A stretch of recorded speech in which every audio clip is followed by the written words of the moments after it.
X Hebrews, purity and becoming one. How do we become pure? We must turn to the Most High God in Him alone. Nobody else. No Yahshua. No Yehoshua. No Yahweh Shai. No Bahashem Yahweh Shai. No other deity. Now is the time you have to stop playing games. You're playing with your life. You're in the middle of a war, whether you know that or not. You don't have to believe what I'm saying. You are actually in grave danger of being blown to smithereens. Just as sure as I'm on this live stream right now, just as sure as you are here watching and I'm here talking, you are in danger of being blown to smithereens right now at this moment. Do you not realize that every one of us on this live stream right now, we could be in the middle of a live stream and just like that, boom! Do you not realize we in that time, beloved ones? Tav X to all of you. Purity and becoming one. That's your only hope. That's your only escape. You want to live? Don't want to die? Don't want to get brutally killed? I highly advise you to take Yah only seriously. That's your only escape route. Any other attempt to escape any other way, you're going to die. Make sure as you come through this door that you hit the like button. Not because you like me, okay? But because you like the truth. Because you like reality. We deal with hardcore reality on this channel, okay? And when you deal with hardcore reality, a lot of the times it's painful. A lot of the times it hurts. It hurts the person reading it. It hurts the person hearing it. Real reality is a double-edged sword, and it can be quite painful for all involved. The only thing is, for you and me, okay, that word will hew us down like a blade of grass with the primary objective to build us right back up. It's not like that for most people. Most people, that word is just going to come out and it's going to hew them down like a blade of grass, and that's going to be that. It ain't going to be no rebuilding. That's how you know the Most High loves you, when He cuts you out of love. Real talk. I get cut out of love all the time. You think I don't get cut when I'm up here making these videos, when I'm going live, when I'm reading? It's a double-edged sword. The only thing, when it cuts you and me, the primary objective is to break us down, to get rid of all of the BS and the filth and the iniquity that we all have engaged in, and to then reestablish us and build us back up. You know what I mean, Jelly Bean? Hit the like button as you enter the door. Share this video somewhere out there, okay? Only the Most High knows how long we're even going to be allowed to gather online before something spectacular takes place. You can think it's a game if you want. One thing I can tell you, whenever the you know what hits the fan, for all of the naysayers out there, you're going to remember live streams like this. You're going to remember, and it's going to hit you close to heart, because you're going to remember how you thought it was a game. How you thought that Yah only was some kind of joke. As people are out there choking on their own blood as we speak right now. Because we're in the middle of a war. If you're the kind of person that has to sit back and wait for somebody to spell it all out to you, because they're never going to do it. You're dealing with the devil that the Bible speaks of. You were born under this oppressive regime, and they've been doing their thing worldwide for thousands of years. Well, the jig is up now. get ready to die. Okay? And hit the like button on your way in the door if you're still alive. Okay? Subscribe to the channel, Hebrew. You know what time it is. Much love to all of you wonderful brews out there. I got nothing but love for all of y'all. Make sure you hit that like button again as you enter in. We always have to take a couple of minutes, y'all, just to let the rubber meet the road a little bit, because YouTube does not like to send out notifications when we in the house. You know what I mean? So we're going to get started in a couple of more minutes. Good to see all of you. And as soon as we get started, I will be reading everyone's comments. So it's good to see y'all here. And I'm not going to keep y'all too long, but I want to talk about this Iran versus America and Israel, okay? What y'all looking at right now for real, they're never going to give you an official announcement. World War III did not just start. It's already been underway. And they're never really going to come out and tell you that it's going on. For many of you, you're going to realize it when you get blown to smithereens. That's when you're going to realize that we at war and that it's the world war. They're never going to come out and tell you. Hit the like button on your way in the door. Share this video somewhere out there.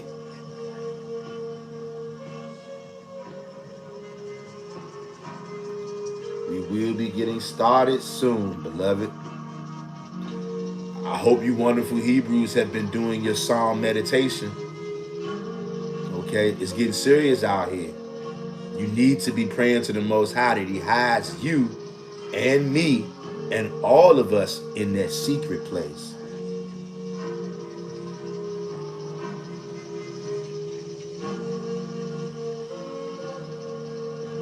You know what I mean, Jelly Bean? Peace and Baruchins to all of my wonderful Hebrew Israelites. You wonderful chosen ones, you. My email is right there in the chat, in the live chat for all the wonderful chosen ones out there. If anybody would like to chop it up with your brother, you want to holler at me, got something you want to drop on me, there's my email. You know what I mean? Make sure you tap on that like button, beloved ones, as you enter into the building. Much love to all the beloved Hebrew Israelites scattered into all nations. And I'm praying for all my brothers and sisters all over the world, because it's a very violent time that we in. Many of our brothers and sisters, they have to live in over there in the Middle East, where they going crazy over there right now. Also, beloved ones, any of you out there, if the Most High puts it in your heart to donate to the channel, the Cash App is right there in the live chat.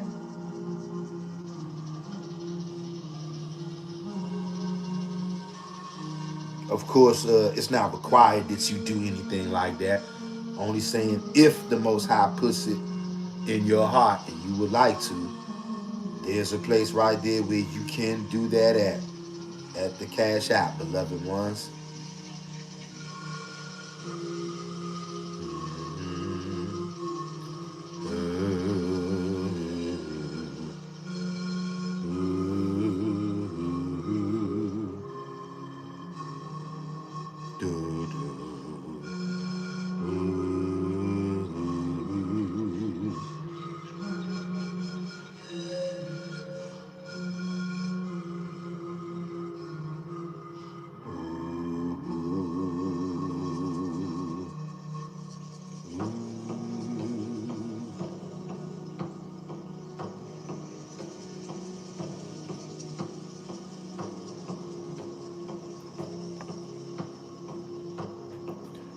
Also, beloved ones, how anyone can build wealth from scratch.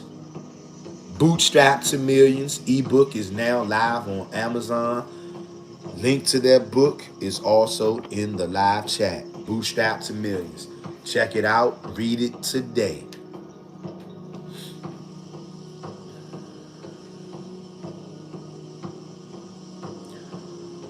Yes, I got that too.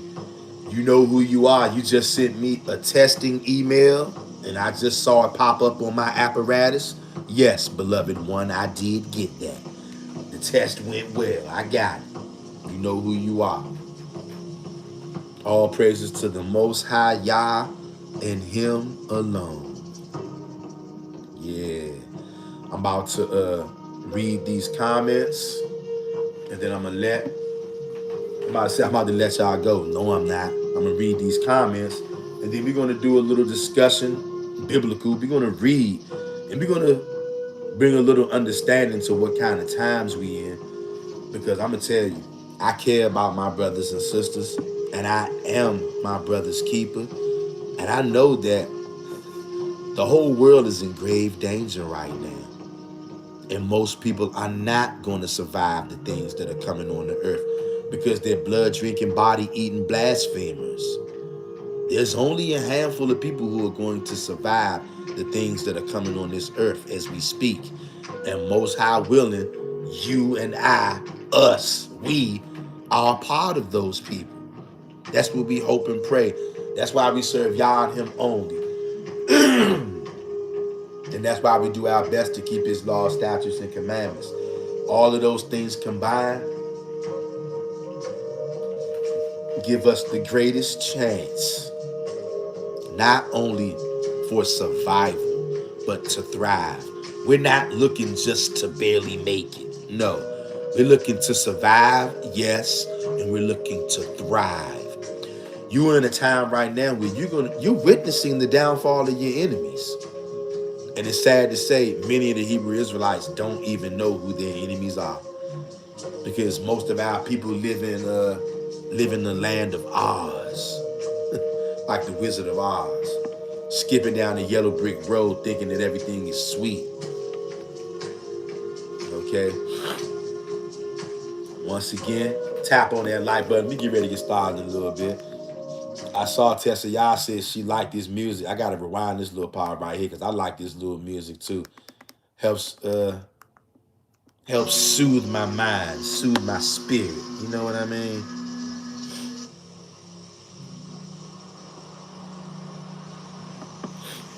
Hit that like button, Hebrew. We getting ready to get started in a second. Just give me a second, y'all.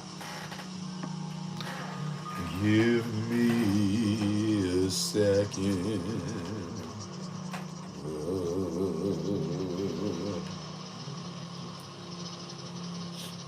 What a time to be alive, y'all. What a time to be alive. All praises to the Most High God and Him alone.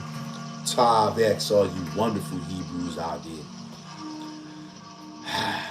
Where do I begin? Where do I begin? First off, let me say I'm so thankful to the Most High God that He allowed me the chance to be able to repent. And repenting is something that we got to do every single day. You don't just set it once and forget it. You got to do it every day. I'm thankful to the Most High that He's allowed me to get on that path to repentance, right? Yesterday, I went live from Mount Ephraim, right here in America. I was at Mount Ephraim, one of the holy mountains. I had to drive way out Maryland, right? That's why I've been so tired today. I got my sleep on today. Because straight out of captivity yesterday, hopped in the chariot, went way out Maryland so I could go to Mount Ephraim, even though I was super tired. And it was a very good experience. I always love it when I have a chance to go to the mountain areas. Because I live in the DMV. I'm from the hood. I live in a very urban area. Grew up in an urban area. But even though I grew up in the hood, a very urban city and all that kind of stuff, I'm a mountain man at heart. That's why I love the mountains. So every chance that I get, I'm always going to the mountains. whether I'm going way out in Maryland to go to the holy mountain, Mount Ephraim, or whether I'm going way out in Pennsylvania to go to Negro Mountain and things like that. I'm a mountain man. I can't get enough. Every time I visit those kind of areas, puts me in a certain kind of state. You know what I mean? Yesterday when I went live from the Holy Mountain, I had a pit bull. I had a real big blue-nosed pit bull run up on me. He wasn't on a leash. He ran all the way up on me. I'm talking about made physical contact with me. Then when a big old pit bull runs up on you, your natural instinct, you want to take off running. But there was nowhere to run. Only place I could have ran was off the side of a mountain. I didn't want to run off the side of Mount Ephraim and be killed. So I just had to stand my ground right there. You know? But in my mind, I was calling on Yah. Because I knew that pit bull could rip me to smithereens. For those of you who don't know, people have been killed by pit bulls before. More than once. This was a big pit bull. He ran all the way up on me. I'm talking about he was touching me, made contact with me and everything. As I'm calling to Yah in my mind, I said to myself, boy, you better hope you ain't been being that wicked. Because ain't nobody perfect, but you better hope you haven't been being that wicked. Wicked enough to where the Most High says, hey, Pitbull, come here. Rip that nigga a new one because he been being wicked. You do know that the Most High gets down like that, right? You do know it's written in the Apocrypha, fire, ice, things of that nature. Teeth of wild beasts were created for vengeance. When the Most High wants to take vengeance on you, he'll roll a snowstorm out, a blizzard, that'll brutally kill you. Oh, it ain't snow season? Guess what? The Most High sent a supersized pit bull to charge you, and they're going to take a hole out of your body. Or he might just have that pit bull snuff you out. Like I said, you do know people have been mauled to death by dogs, right? Pit bulls I'm talking about. That pit bull ran all the way up on me. We made eye contact. He looked at me. I looked at him. We looking at each other. Then that nigga just charged me. And I was like, I didn't run. Because there was nowhere to run. I wanted to run, but there was nowhere to run. Behind me was the edge of a cliff, the side of a mountain. If I would have ran, I would have fell off the side of a mountain to my demise. There was no way to run. No way to run, nowhere to run. All I had was my mind, because I didn't do it verbally, but I was talking to Yah in my mind. And as that pit bull was running up on me, I'm like, nigga, it's do or die. It's fight or flight. I couldn't run. Although I wanted to, I couldn't. I couldn't have ran if I tried to, because I did want to, but I was unable to. And also, I knew that wasn't the right thing to do. Now, it did not feel good just standing there watching a big-ass pit bull charge towards me. That did not feel good. And also, I'm black. Okay? For those of you who don't know, black people got a history in this country of being chased down by dogs from the oppressor. You do know that, don't you? But that's another story. Some of you devils out there don't understand the history of black people and dogs, because you don't know what these demons who on my land did to my people with them damn dogs. Some of us still got PTSD from that shit. You damn devils.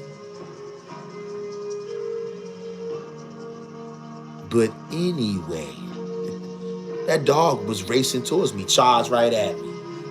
All I could do was think in my mind, Yah, help me, save me. And the dog, even though he was all over me, touching me and everything, he didn't harm me. He didn't harm me at all. Although he made contact with me, he could have took chunks out of me. If y'all would have said, hey, Pitbull, rip Mr. Real Talk a hole in his leg, because that nigga been being wicked. And I want you to chastise him here. In fact, that's why I brought Mr. Real Talk to this mountain, so that he can meet up with this pit bull, so that pit bull could chastise him. I want to take vengeance on Mr. Real Talk. So I'm going to have him go to this mountain, and then I'm going to sick my pit bull on him. You do know that's how Yah gets down. That's why you best be serving him and him alone. Because he can take a man-eating pit bull and make that pit bull so nice and kind to you. And then to the nigga across the street, that same pit bull will rip him to smithereens. I can't make none of this up. I wouldn't make none of this up. Shout out to all the wonderful Hebrew Israelites scattered into all nations. I gotta go to my other apparatus so I can read these comments. Once again, beloved ones, if the Most High puts it on anybody's heart to donate to the channel, Cash App is pinned to the top of the live chat. Okay. Also, how anyone can build wealth from scratch. You don't need money to start making money. How anyone can build wealth from scratch. Bootstrap to millions. I just put the link in the live chat. Live on Amazon right now, today.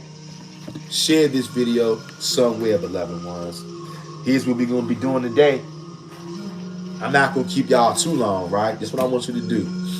And also, my email. Let me put my email in here again in case anybody missed it. But I see a lot of comments in the live chat, and I'm about to read them too.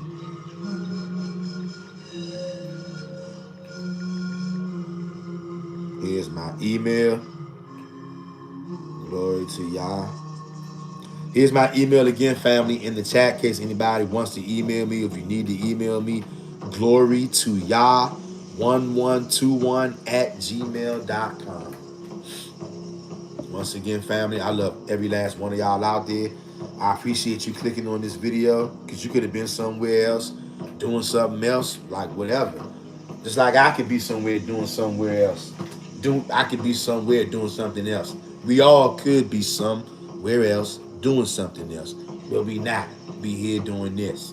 It's Saturday night in the daughter of Babylon. It's all kind of diabolical, wicked, debaucherous activity that we all could be engaging in right now.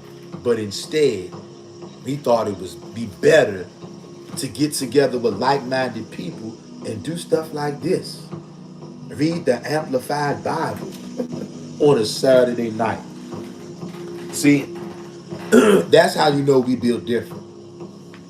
And it doesn't matter which channel we do it on. There's other channels out there right now. They're doing the same thing because we all in the same game. If you are engaging in activity like this, because this is what we doing tonight. If you engage in an activity like this on a Saturday night in the daughter of Babylon, you ain't regular. While everybody else is out there twerking, doing designer drugs, committing all kind of crime, thinking about who they can rob, steal from, thinking about whose home they can invade, thinking about whose husband or wife they can sleep with. You and I and others, a few others, are doing stuff like this. Because we understand what time it is, and we know we're not always going to have a chance to seek the Most High in a calm, stable environment. See, right now, even though we're in the middle of a war right now, most people out there, they haven't understood that yet. And they're not going to understand it until they hear a boom! And they see thousands of people get snuffed. Which is going to happen. Brace yourselves. But see, around here, we don't need that kind of stuff to happen for us to realize what time it is. We already know we in those times. So unlike a lot of other people, most people, when we hear that jump go, boom, we're not going to completely lose our mind like everybody else. Although it's going to be quite frightening. Yes, it will. But we're not going to lose our minds like everybody else who doesn't even really understand that we're in that season. See, you and me, we fully understand that. Actually, we're waiting to hear the Kaboom! Because we know that it's right around the corner. We know it. We can feel it. We've been feeling it. And all the signs and the wonders that Yah has been showing us through the last couple of years, the last couple of months, the last couple of days, coming off the total lunar eclipse, blood moon. Not just the total lunar eclipse. On top of that, it was a total blood lunar eclipse. You got to understand the significance of that, beloved ones. Let me start on here so I can read y'all comments. And then we're going to read these scriptures. Tessa Yah says, hallelujah, hallelujah, hallelujah. That's right, Tessa Yah. Good to see you, sis. Yehud of Israel says, shalom, Sister Tessa. What up, Yehud of Israel? Yehud of Israel says, all praises to our mighty creator, Yahuwah. May you avenge the cruelty placed on your people who love and follow you. That's right. And he is in the midst of working that as we speak. Give the Most High a hand for that. Tessa Yah says, peace and Baruching. Sister Judith, I'm so happy to see you today. I come in agreement with that prayer. That's right. I do as well. I think we all do. Yehud of Israel says, hallelujah. Terry Truth Seeker, what's good, Terry Truth Seeker? Terry Truth Seeker says, shalom, family, heart emoji. What up, Terry? Good to see you, sis. Yehud of Israel says, at Mr. Real Talk, shalom, brother, bring that word. Bring it out. Shalom to you, Yehud of Israel. Hope you're having a great evening. It's always good to see you, sis. Always good to see all of you wonderful Hebrew Israelites that's been scattered into all nations. Shout out to my so-called black Mexicans, even though there ain't no such thing as a Mexican or a black Mexican, but you know what I mean. Shout out to all my black Mexicans out there. Shout out to all my Trinidadians, my Jamaicans, my Jamaican man. Shout out to all my Haitian niggas out there.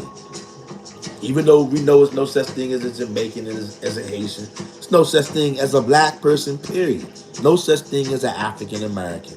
But shout out to all the guys and the gals from Trinidad, Tobago, Haiti. Shout out to all the Hebrews over there in the Middle East, in Kuwait, in Egypt, in Saudi Arabia. May the Most High God protect the house of Israel that's over there in Iran, over there in Dubai, where they blowing things to smithereens. May the Most High God keep our brothers and sisters who are over there. May he keep them in that secret place so that they don't get blown to smithereens. But all their enemies around them treating them like trash, let them all get blown to smithereens. And may the Most High God keep us Israelites here in America who's serving him and him alone. May he keep us in that secret place as the other people get blown to smithereens. You getting up out of our lands with an S. You're going to get blown to smithereens out of all of our lands. You don't have to believe it. When you get blown the hell up out of here, then you will. And that's all that matters. Period. Melissa Yisrael, what it do, Melissa Yisrael? Melissa Yisrael says, peace be upon you. Peace be upon you, Melissa Yisrael. Good to see you. Hope you're having a marvelous day. Abri Yah. What up, Abri Yah? Shout out to Abri Yah. Abri Yah says, shalom, shalom, family. All praises to Yahweh and him alone. Can we give Yahweh and him alone a round of applause? Give the Most High Yah a round of applause, family. Him and him alone. It's him and him alone who is going to keep us safe while everybody else is being blown to kingdom come. You always heard that expression, right? You're going to get blown to kingdom come. Well, it's going down right now. It's going down right now as we speak. I hope you got your popcorn ready. Shout out to Sister Abriah. Good to see you, sis. Youth of Israel says shalom at Melissa Israel. Peace and blessings, my sister. Yehud of Israel says shalom at Abriah. Peace and blessing. Yehud of Israel says shalom at Terry Truth Seeker. Peace and blessings. Tessa says, hey family, peace and barukings. Abriah says shalom always, sister at Yehud of Israel. Yehud of Israel says at Melissa Israel, it's all good, sis. Dun, dun, dun. Tessa says, let me see where we at. Boom, boom, boom, boom, boom. Tessa says praying for a Palisade. Excuse me. Praying for a Palisade are the Yah only Israelites. Yah only Israelites in his house. Shout out to all the Yah only Israelites, y'all. Worldwide. We all over this earth calling ourselves all kind of names except for the Israelites. But we seeing what we can do about that. Tessa Yah says, I like the music in the background. Shout out to Tessa Yah. Tessa Yah, I like that joint too, Tessa. Yehud of Israel says, at Tessa Yah, hallelujah, may Yah keep us during this time. That's right. He's the only one that can keep us. Tessa says, I just saw a post on Facebook. A woman noticed when people attack the so-called black people, something starts happening to them. It's because we them people in the Tanakh. That's right. Everybody gonna find out real soon, Tessa Yah. They're gonna find out real soon. Yehud of Israel says, Tessa, exactly. I was telling my children the same thing, that every time they swing your way, they get it right back. Tessa says, we are crying out to Abba Yah only, and now our protection is happening in real time. Yes. Yehud of Israel throws up the emojis, the hallelujah emoji. Tessa says, Yudif, hallelujah. Yudif says, Yah do not play with us. Tessa says, Yah don't play. No, we don't. King David, what up, King David? King David says, oh no, Mr. Real Talk. God is all love, brother. Pushing false doctrine is Satan's work. Laughing emoji. Shout out to the broski, King David. King David. Tom Bex, King David. Hey, King David, you hilarious, bro. You know what? I know some nigga out there watching right now saying just what you said. Nah, bro, this ain't right, bro. God is love, brother. Daggone Christians. You daggone blood drinking, messianic. Shout out to King David. Tessa says that King David laughing emoji. Yehud of Israel says that Mr. Real Talk. When I saw the replay, my first thought was, I hope nothing comes up to bother you out there by yourself. And you know what, Tessa? Yehud of Israel, that's crazy that you say that. Because a lot of times when I go up there, sometimes it'll be heathens. A lot of heathens be standing around right that spot where I was at. But usually, the last couple of times when I go up there, within 5 minutes of me showing up, the Most High clears all those heathens out. That's just how it's been going here lately. But also, I got the feeling yesterday, like what you said, when it got to a point where it was like nobody up there, I was like by myself. But I could kind of feel like I wasn't by myself, even though I was. And I was like, yeah, I got my eyes open up here, like you said. And I'm praying to the Most High God, so I know that the Most High God was protecting me, because he protected me when that dog ran up on me. That was a very big dog that ran up on me. King David says, laughing emoji at Tessa Yah. You know our people really think Yah with it and do things on sight like he gonna do when he arrive. Even some Old Testament only still got that Christian DNA in their system. Can't accept Yah BK people. Exactly, King David. Tessa said that, King David, I know they don't believe what the Tanakh said. Yah said he created the good and the evil. Yeah, but you try to tell people that even though you read it. You know how many times I've read that word for word to Christians, and they look at me with the strange face. Or as I'm reading that, they'll just be looking at me and just shaking their head saying, no, brother. Even though I'm not giving a breakdown, no interpretation, I'm reading word for word I think it's Isaiah 45:7, word for word. And as you read that to most Christians, they're going to be looking at you strange like, what? Even though it's right there, or they'll just look at you and they'll start shaking their head like you wrote that. No, brother. Brother, that doesn't mean that, even though it says that. They can't accept it. They can't accept that Yah has a evil side. His evil side is what caused him to create evil. Couldn't even have a good side if he didn't have an evil side. If he had no evil side and he was just all good, you would be like, well, what is good? You wouldn't know what it was. Nobody would be able to explain to you what good is because you don't have anything opposite of it to compare it to. Yeah. Uh-huh. Oh, it's deep. That's why most people just say, no, brother, even though you're reading it word for word. God is love, brother. He's not evil, even though he created evil. What kind of person creates evil? If I go out and I create something that causes evil, you know what you'll say about me? You'll say, Mr. Real Talk is evil. Yah created something that causes evil. He created evil. So you know what that means? Part of Yah is evil. Just like part of him is good. He's the creator of it. He's the manufacturer of it. You want to know who's directly responsible for evil? Look no further than Yah. That's why he's the one we better be afraid of. That's why when that pit bull ran up on me yesterday, I was petrified. I ain't gonna lie, I was petrified. I was bracing for impact.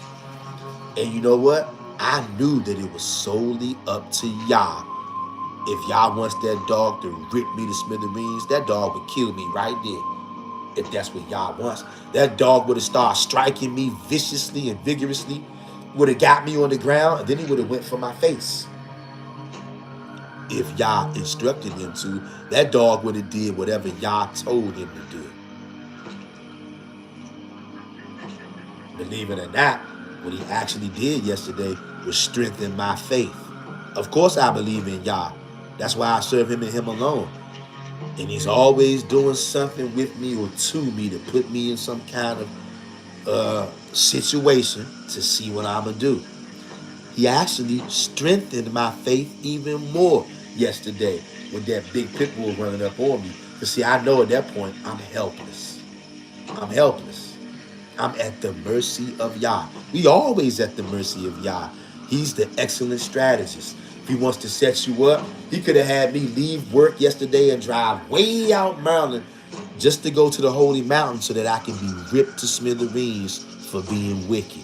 That's the kind of setup artist that the Most High is.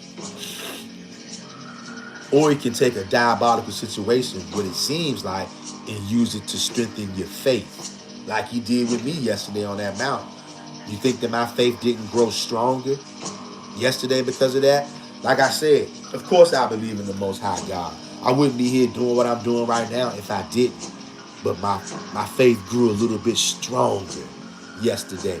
Every time you encounter a situation and you come out on the other side and you know it's because of Yah, you get a little bit stronger.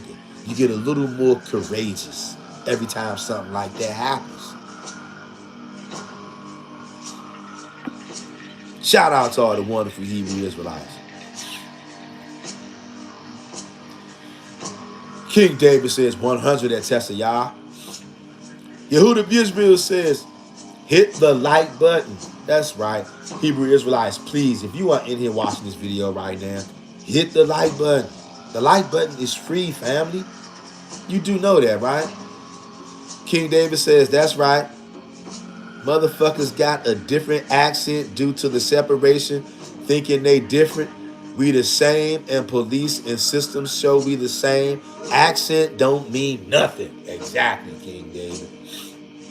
Youth of Israel clapping, giving the Most High Yah a hand. And I can see that niggas just don't want to hit the like button. You know why? Because some of you niggas in here, I know you don't like me. I don't care. And some of you people are in here, you probably from the other nations and you watching. So you definitely not going to hit the like button because you're angry and you're afraid. And you don't like me or my brothers and sisters. So of course you're not going to hit the like button. I've asked you to hit the like button. Other brothers and sisters asked you to hit the like button. We got 11 people in here, 9 likes. One time we had 14 people in here, only 8 likes. Because a lot of you out there, some of you are going to be the ones that's going to get blown to smithereens. So I don't expect you to like this, but you're going to bear witness to what we're saying in this video. Whether you like it or not, whether you understand it or not, means nothing. Because most of you got zero understanding. You walk in charcoal just waiting to get struck. And you're going to get hit. A lot of people have already been brutally killed. They've already been hit. Tessayah says, he tests us. He said it in Micah 7, 1 Chronicles 29, and Deuteronomy 13. Yeah. When we fail, we get chastised. Yeah. And we've been failing miserably at least for the last 2,000 years.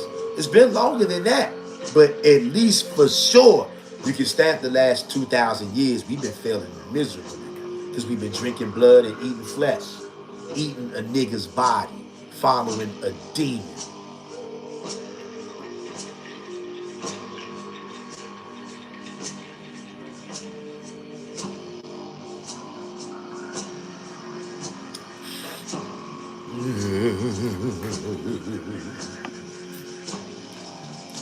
Hit that like button. Subscribe to the channel if you're not already. Here's what we coming out of. Here's what we coming out of today. And we also coming out of this. No KJV today. Amplified version and the Yahweh Bible. And family, do y'all know what time we in right now? I'm going to keep on saying this, right? Even though I know some people out there going to think that I'm making this up. You're going to think that I'm being extra. Although I'm not. You in grave danger right now. At any given second, I'm going to keep on saying it because it's true. At any given second, you could get blown to smithereens.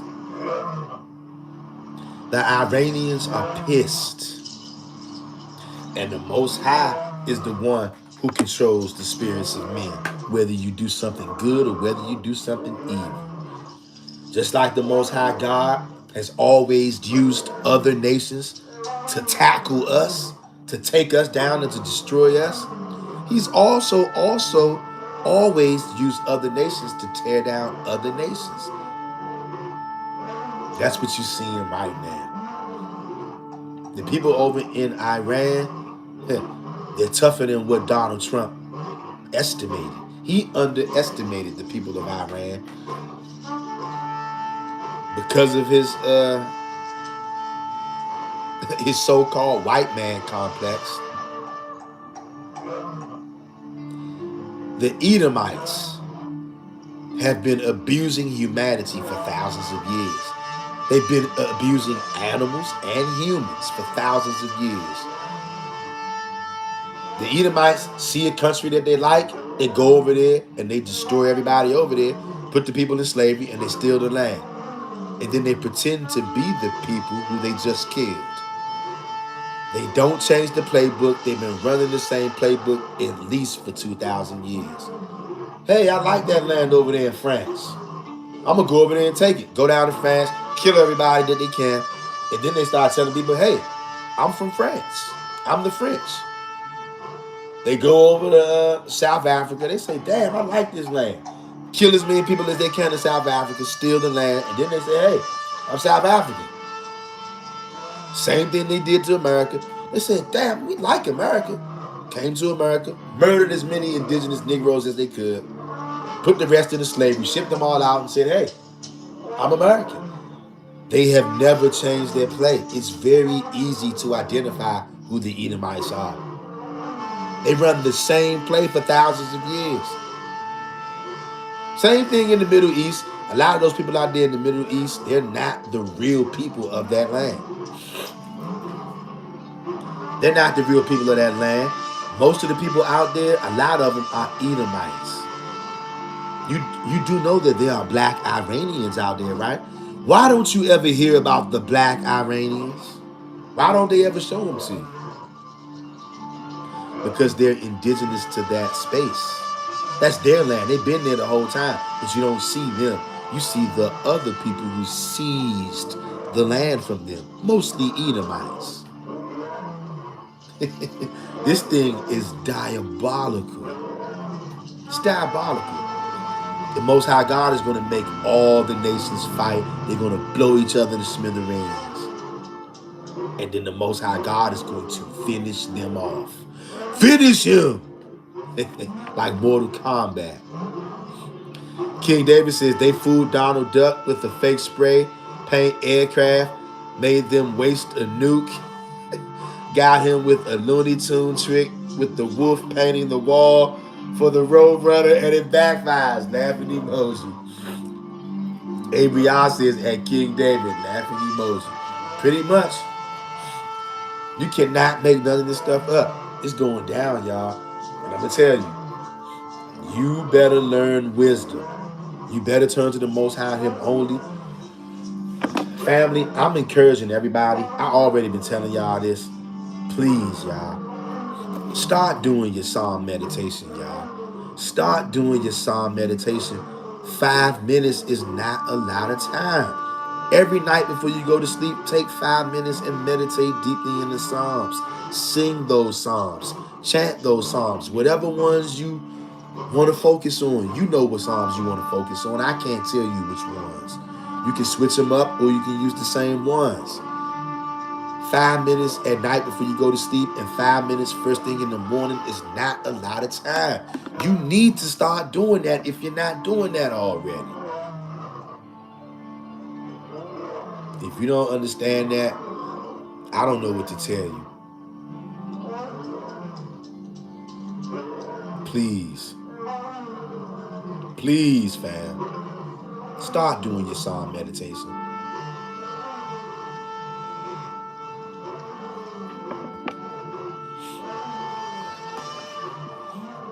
Now, first, we're going to read Amplified version, right? The book of Job, chapter 5, and verse 22. Because you know what? People will try to tell you, right, to have compassion, brother. Brother, have compassion for the other nations. Even though they've been abusing you and your people for thousands of years, don't worry about that, brother. Just love them. Be loving and kind. Have cookies and milk for them. I'm not doing that. And guess what? You can say whatever you want to say about me. You can say, Mr. Real Talk is filled with hate. You can say whatever the hell you want to say. I don't care nothing about what niggas got to say about me. I know I'm not a hateful person, but I also know I'm not a fool. And I am not going to help my enemies. And I'm not going to love the people that hate me. I'm not doing it. I'm not a Christian. I'm an Israelite. I'm not a fool. So you can say whatever you want. Try to shame me. Oh, he's being hateful. Look, you can kick rocks. If you're looking for a nigga that loves his enemies, you can go to church service in the morning. You ain't gonna find no nigga like that around here. I'm not that kind of nigga. I despise my enemies.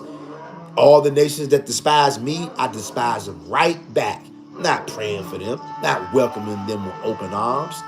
And to the remnant of Gentiles out there that want to cleave to the Israelites, the real little bit of them, that's why you don't hardly see none of them cleaving to you, because they ain't cleaving to you. It's only a remnant of them. And to those Gentiles, I ain't got no problem with them. They know who they are.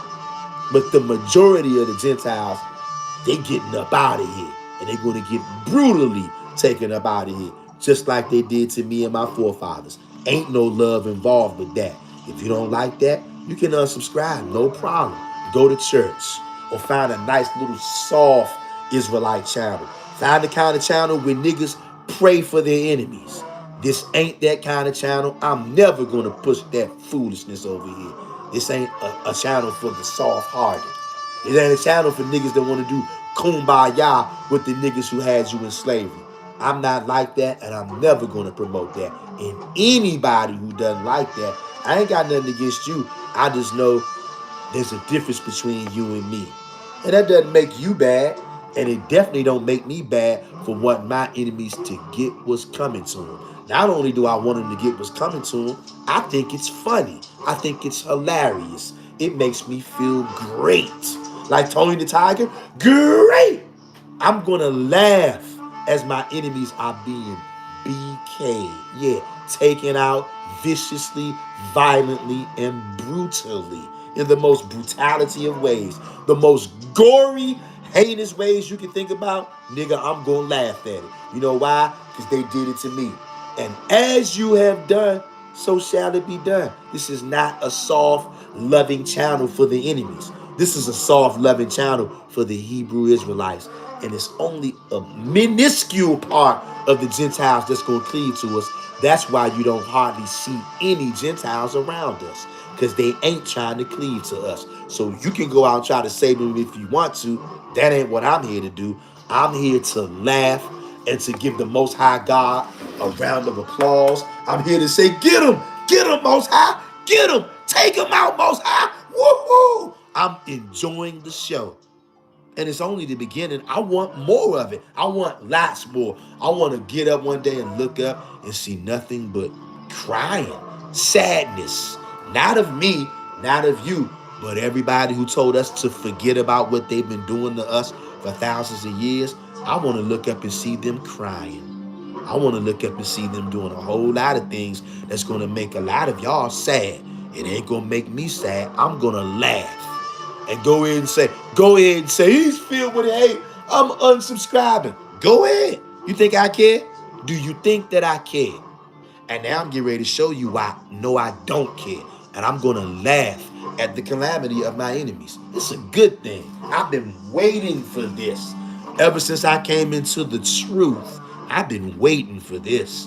And I'm loving it. And it's only the beginning. It's going to get much worse. I pray to the Most High that it gets much, much, much worse. I want to hear weeping and wailing of the other nations.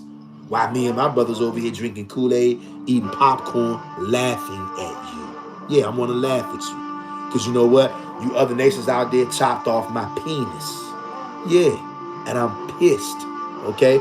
You made my parents circumcise my little penis when I was a boy.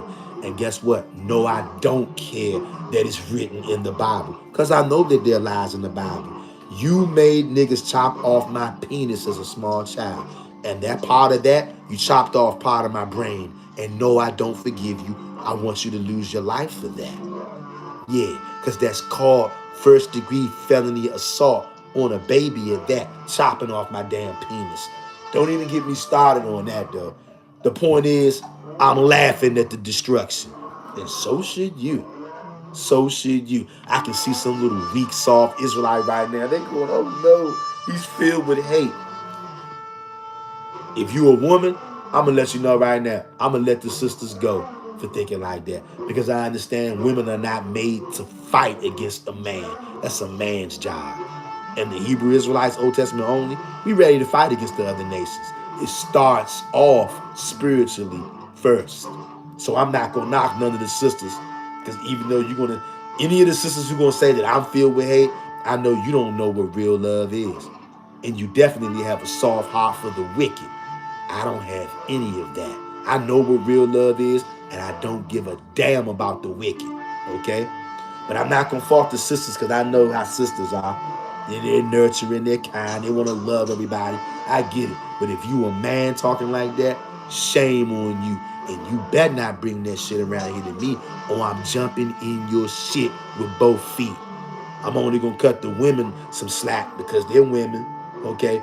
And women might not want to fight against a man, which I understand. That ain't their job. They might say, brother, you're being too harsh. I know women don't understand war. I'm laughing at my enemy's destruction. And I want much more destruction to come so that I can laugh a lot more louder. I want to come on here and do a live stream where I do nothing but laugh and show destruction happening all around. Because niggas thought it was funny when they had us in slavery, didn't it? They stole all of our land, all of our resources, made us bow our heads down to a demon, made us drink blood, made us get sick, physically and spiritually. You think I'm not going to laugh? I'm going to laugh my heart out. And laughter does a body good. And listen to this. The book of Job, chapter 5, verse 22. Listen. Listen to how differently the AMP version reads from the KJV. Listen to how different that the Yahweh's Bible is going to read from the AMP version. Listen to this. Ehud of Israel says, I either play Psalms or Proverbs while sleeping. That's right. Hey, that's the move right there. King David says, laughing emoji, I'm pointing up. I don't be laughing on this, but when I saw that, I was can't lie. That let you know America is desperate, ain't thinking straight. That's right. They desperate and they ain't thinking straight. But you know what? The Most High got something to make them think straight, though. He gonna bring that heat. Listen to this. Job 5:22. Listen to this, y'all. Listen to how different the AMP version reads and the Yahweh Bible version reads than the KJV. Job chapter 5, verse 22. Listen. At destruction and famine, you shall laugh. Whoa, whoa, whoa, whoa, whoa, whoa, whoa, whoa, whoa, whoa, whoa, whoa, what? Hold up, hold up, hold up. The book of Job, chapter 5, verse 22. At destruction and famine, you shall laugh. But I thought it was wicked if you laugh when people are being BK'd and destroyed. I thought that's evil and wicked. No, Ak, you got to have love for the Gentiles. Ak, you can't talk like that about them. This isn't right. You're being hateful. You're going to laugh at people being destroyed, Ak? Job 5:22. At destruction and famine, you shall laugh. Huh? Huh? I thought I was wicked, though. No, brother. Brother, you got to embrace everybody, brother. I don't care what they did. Just leave it in Christ's hands, brother. Christ is going to handle this, brother. Yeah, right, nigga. Yeah, right. Please, brother. Love, brother. God is love, Ak. Ak, how dare you laughing at the destruction, Ak? Job 5:22. At destruction and famine, you shall laugh. Famine? Famine is when people don't have enough food to eat. That means people are going to starve to death. That's funny? Is that funny? People being BK'd and starving to death. That's funny, huh? Job 5:22. Again, at destruction and famine, you shall laugh.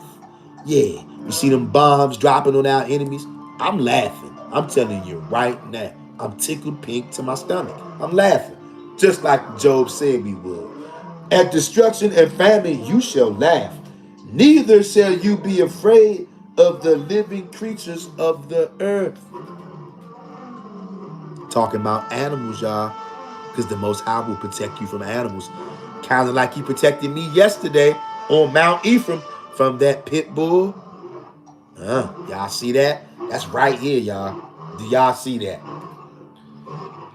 Neither shall you be afraid of the living creatures of the earth. Verse 23, for you shall be in league with the stones of the field. Now, I'm going to tell you something right now. You know what? Right now, we have not fully understood that. I don't know if any Hebrew Israelite out there that fully understands that part right there. For ye shall be in league with the stones of the field. I know Hebrew Israelites don't fully grasp and understand that part. Look, I'm not saying I do. I'm saying that there's a lot to that part right there. And you know how evil and wicked niggas are? When we try to go through that and really pull that all the way out, you know what they gonna say? Witchcraft, sorcery, even though it's saying it right there, a lot of you niggas out there are scared of knowledge. You're petrified. Even though we can read that and we can see that there's something to that. For you shall be in league with the stones of the field. In league with it means you're going to be working together in conjunction with the stones of the field. Stones are rocks. How could you and I be in league with the stones of the field. Uh-huh. Most of you out there, you don't even want to know how. You know why? Because church have scared you straight. And there's a lot of Israelites out there when we start digging into this, and we're going to come back and dig through this. When we do, you know what they're going to say. Witchcraft, sorcery, even though it's saying it right here. I'm going to read it again. For ye shall be in league with the stones of the field. Even though I know niggas don't know what that means. They don't want nobody digging into that. And when you do, they're going to say you're a witch, you're a warlock. Seen it all, heard it all. Anybody been around on this channel for any amount of time, you know what we talking about. We seen it all. We heard it all. For you shall be in league with the stones of the field, and the beast of the field shall be at peace with you. Do you see that? Do you see that? And look at that, y'all. And the beast of the field shall be at peace with you. That means that the animals are not going to harm you, because the Most High is going to tell them not to. Do y'all see that? Do y'all see that, fam? Now look, now let's read that same thing over in the Yahweh Bible. Hit the like button, family, if you haven't hit that like button already. I hope that somebody has already been edified by this live stream, beloved.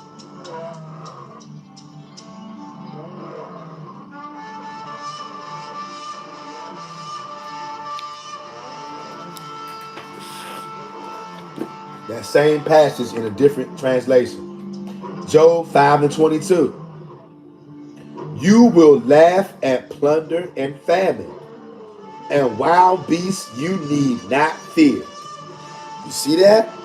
It says you will laugh at plunder and famine. Plunder is war. Plunder is destruction. Plunder is people being brutally killed.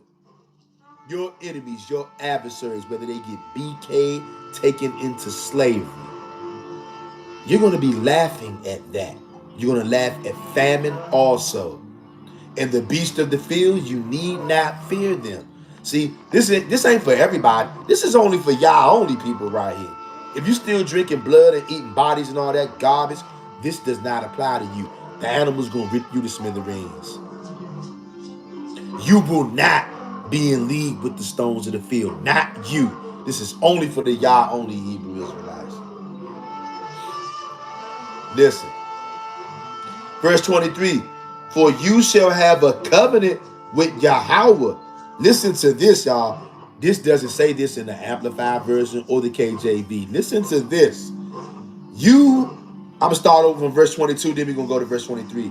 You will laugh at plunder and famine, and wild beasts you need not fear. The beasts of the field and wild beasts are two different things.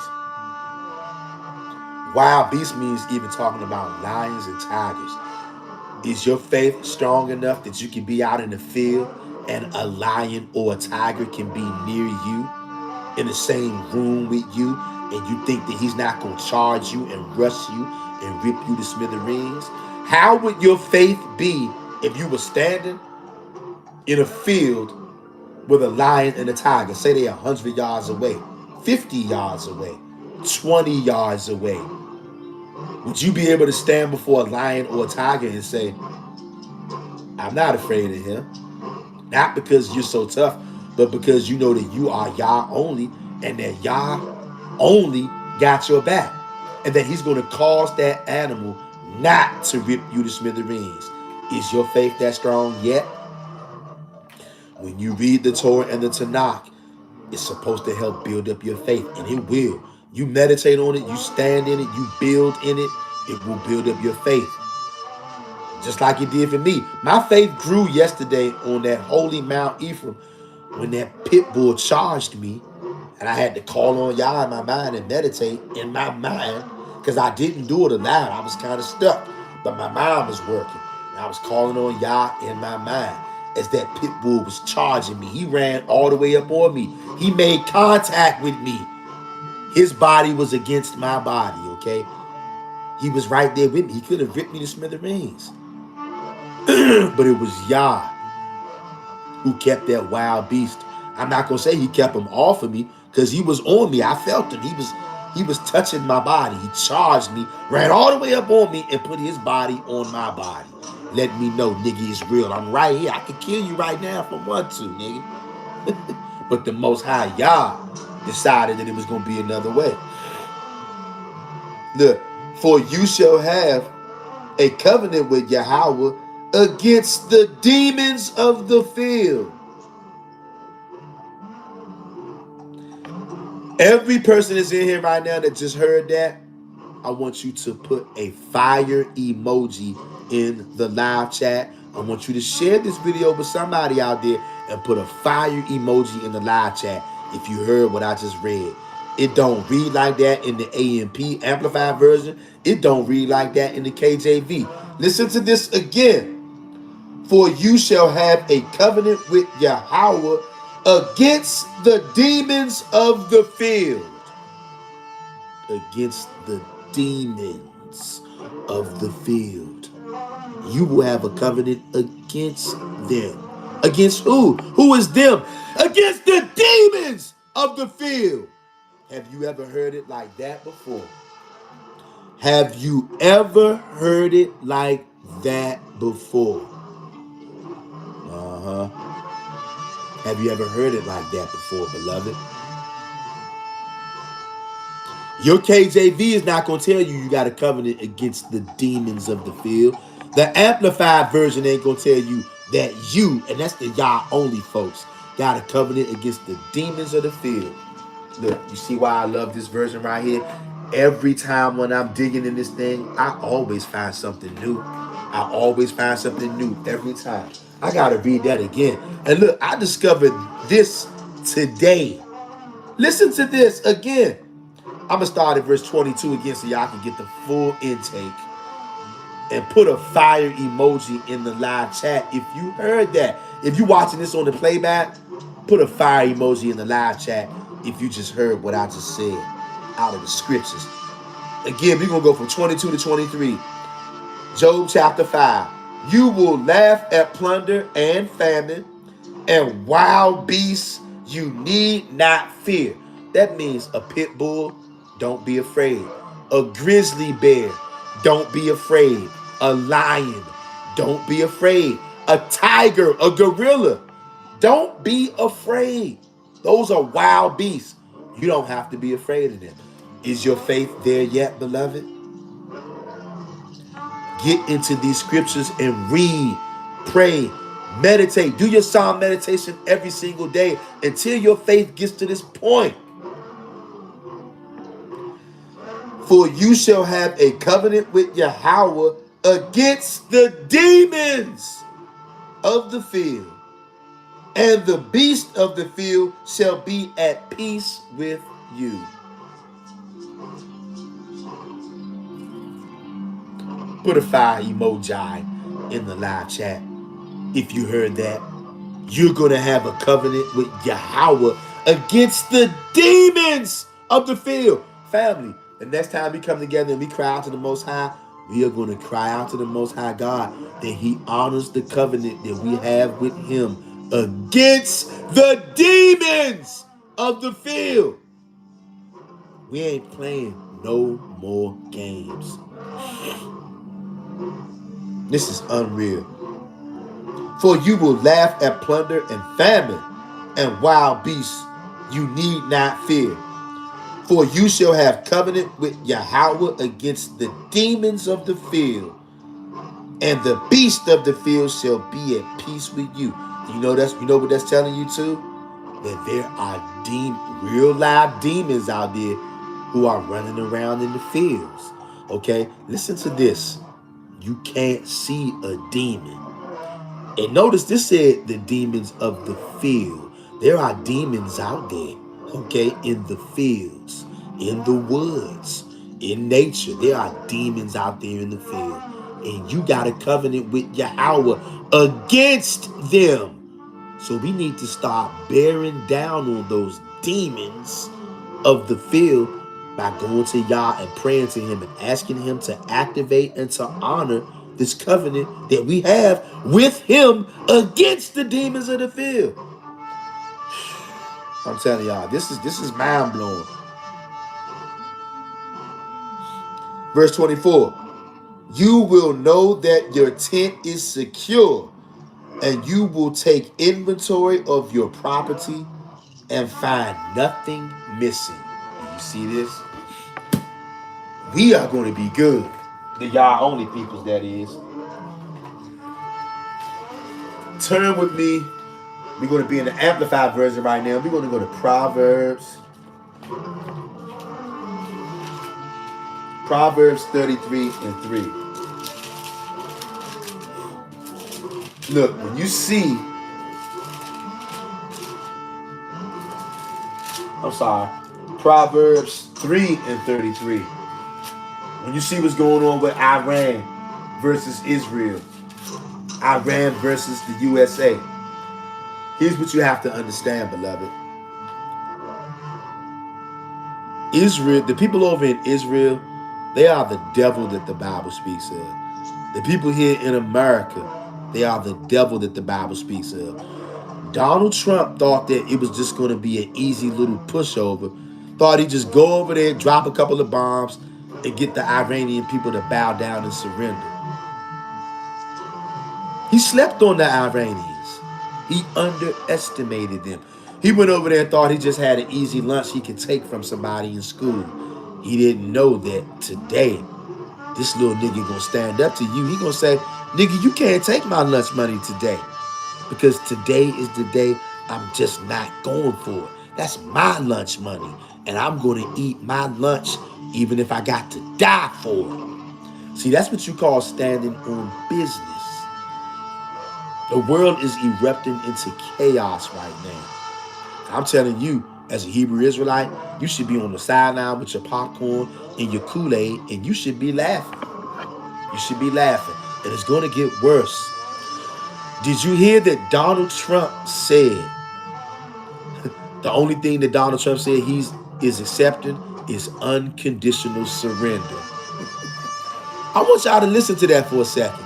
Donald Trump said the only thing that's acceptable to stop this war with Iran is unconditional surrender. That means Iran, you got to bow down to Donald Trump. And Donald Trump said not only that, unconditional surrender, and he has to have a say in who the next leader of Iran is. I want y'all to think about that for a second. Can you imagine that? Can you imagine if somebody was to come over here, drop bombs in America, and then tell Donald Trump, the only thing I'm accepting from you Americans is unconditional surrender. Y'all got to bow down to me. I'm taking you out of office, Donald Trump, and then I'm going to decide, I'm going to have a say in who the next president of America is. Do you see the audacity of these devils? These devils got some audacity. Some audacity. Unconditional surrender is the only acceptable thing. And not only that, Donald Trump says he needs to have a say in who the next leader of Iran is. Can you imagine the audacity? The audacity of Donald Trump. That's called Edomite privilege, Edomite supremacy. He actually thinks that he has a right to have input on who the next leader of Iran is. I'm telling you, these Edomites gotta go. And go they will. They're getting ready to get chased out of the earth, believe it or not. And World War III has already begun, and it did not start. It didn't start with this Iran thing. It's already been going. But most of you out there, because most people lack wisdom and knowledge, most people, you need the American press to write you a front page article on the Washington Post to tell you that World War III is underway. It's already going. It's already started. And a lot of you, you're just not going to know it until you hear that boom! And then thousands of people are unalived. For most of you, that's what it's going to take for you to understand what times you in. And see, once that kind of alarm goes off, family, I'm telling you, watch what I'm telling you. Once that kind of alarm sets in, you're going to see people go batshit crazy. And people going to be bugging out, crashing out, getting violent, doing all kind of crazy things. Because it's time for the nations to pay for what they did to you. See, that's the elephant in the room. None of them want to talk about. America don't want to talk about it. Iran doesn't want to talk about it. They all those land masses enslaved the Israelites. The people who run those lands enslaved the Israelites. In the Middle East, they had the sub-Saharan slave trade, which the Arabs put Negroes in slavery, and they made you turn to Islam. They made you worship Allah and become a Muslim, and they tortured you and did all kind of heinous stuff to you in the Middle East under the sub-Saharan slave trade. Shout out to all the Muslims out there who enslaved the Israelites and think you ain't got to pay. You're going to pay too. And then we know what these rat bastards did to us here in America. In Mexico, we know what you did to niggas in Mexico too. You're gonna pay too. That's why Mexico's becoming completely unglued right now. You see what's going on in Venezuela. Venezuela has been a mess for a little while now. They abuse Negroes in Venezuela too. All the places that receive the sons and daughters of Israel, you're gonna be miserable from now on. And it's a good thing, because you're not gonna get away with your wicked ways. The check is finally due. The bill is due. And now it's time to die. Are you ready? Are you ready? You wicked bastards, you. Are you ready? Are you ready? Proverbs chapter 3, verse 33. This is what's coming to all of you wicked bastards out there. Proverbs chapter 3, verse 33. The curse of Yahweh is in and on the house of the wicked. That's you so-called Americans, you so-called Iranians, you niggas out there in Dubai, you Middle Eastern Arabs, most of you, and all you other nations too. The curse of Yahweh is in and on the house of the wicked. But he declares blessed, joyful, and favored with blessings the home of the just and consistently righteous. That's you y'all only folks out there worldwide. And see, that's how the psalmist can write a scripture like 1,000 may die at your left and 10,000 at your right, but it will not come to you. You know why? Because everybody around you have been abusing you. We got Israelites over in the Middle East, in Iran, in Kuwait, in Afghanistan, where they've been abused by these Arab Muslims over there. The Most High God can bury all of those rat bastards over there and keep the Israelites alive when everybody else around them get put to death. That's how the psalmist can write a scripture like that. 1,000 may be dead on my left hand, 10,000 on my right, but it will not come nigh to me. Y'all better get your spirits ready to see that. If you're going to be a part of the true remnant, you're going to see that. So you're going to have the stomach to see lots and lots and lots of people dead while you are still alive. Can you handle it? Can you handle it?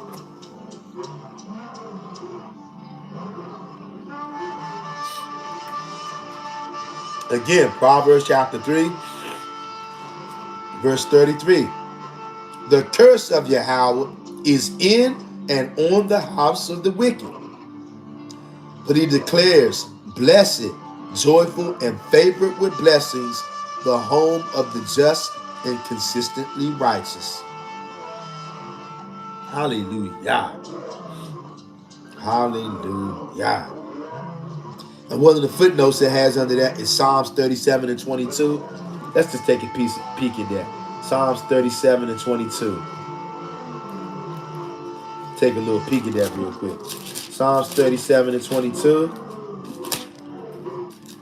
Psalms 37 and 22, and it says, for such as are blessed of God shall in the end inherit the earth, but they that are cursed of him shall be cut off. So yeah, that coincides exactly with what we just read, does it not? Now let's check out this same Proverbs 3 and 33 in the Yahweh Bible. I'm not going to keep y'all that much longer, I promise y'all. Proverbs 3 and 33.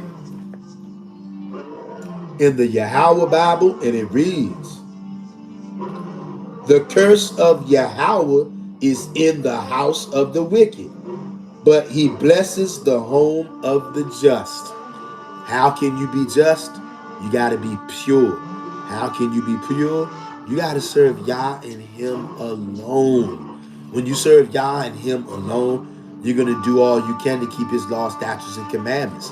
And when you mess up, if you mess up, you're going to ask for forgiveness, and you're going to get right back on the ball and start keeping the laws, statutes, and commandments as best you can and serve him and him only.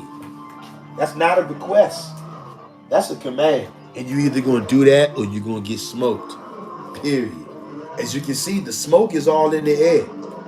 Right now, turn with me to Genesis chapter 27. Genesis chapter 27 and verse 40. Genesis chapter 27 verse 40. And right now we're going to read this one out of the AMP version. And see, let's listen to this. Why this is such a big deal, what's going on with Iran versus Israel and America. At least for the last 3,000 years, these people have been able to strong arm all nations, been able to put everybody who they wanted to put into slavery, they've been able to do it. Everybody whose land they wanted to steal, they've been able to do it. They wanted to grape your women, they've been able to do it. And they've been able to do that because their blessing was to be a good serial killer. Just telling the truth. The blessing of these people is to be a good serial killer. That's one of the key ways that you know who the Edomites are. Nobody is better at lying, stealing, and killing than the Edomites. Now, you show me somebody who's better at lying, stealing, and killing than the people who stole America from you. I want you to show me. I'm waiting. Show me somebody who's better at lying, stealing, and killing than the Spaniards who stole Mexico from the real Mexicans. I'm waiting. I'm waiting. And I understand this, of course, because of all the lies, we're not all going to agree on everything. It's impossible. And we don't all have to agree on everything. Just like this thing about Esau, right? We all not going to agree on who Esau is, nor do we have to. I'm telling you, I stand on the side of the fence. Esau is a lot of these so-called YT people, not all of them, but the ones who are ruling the earth, those are the Edomites. Every place that they are in, they do not belong there, and they're only there because their gift was that they would live by the sword. That means you would be the biggest serial killer and mass murderer that humanity has ever seen. And that is you so-called YT people here in America, the ones who stole America, you stole Mexico, you stole Europe, you stole everything that you got. That's your nature. You're a natural born killer and a thief.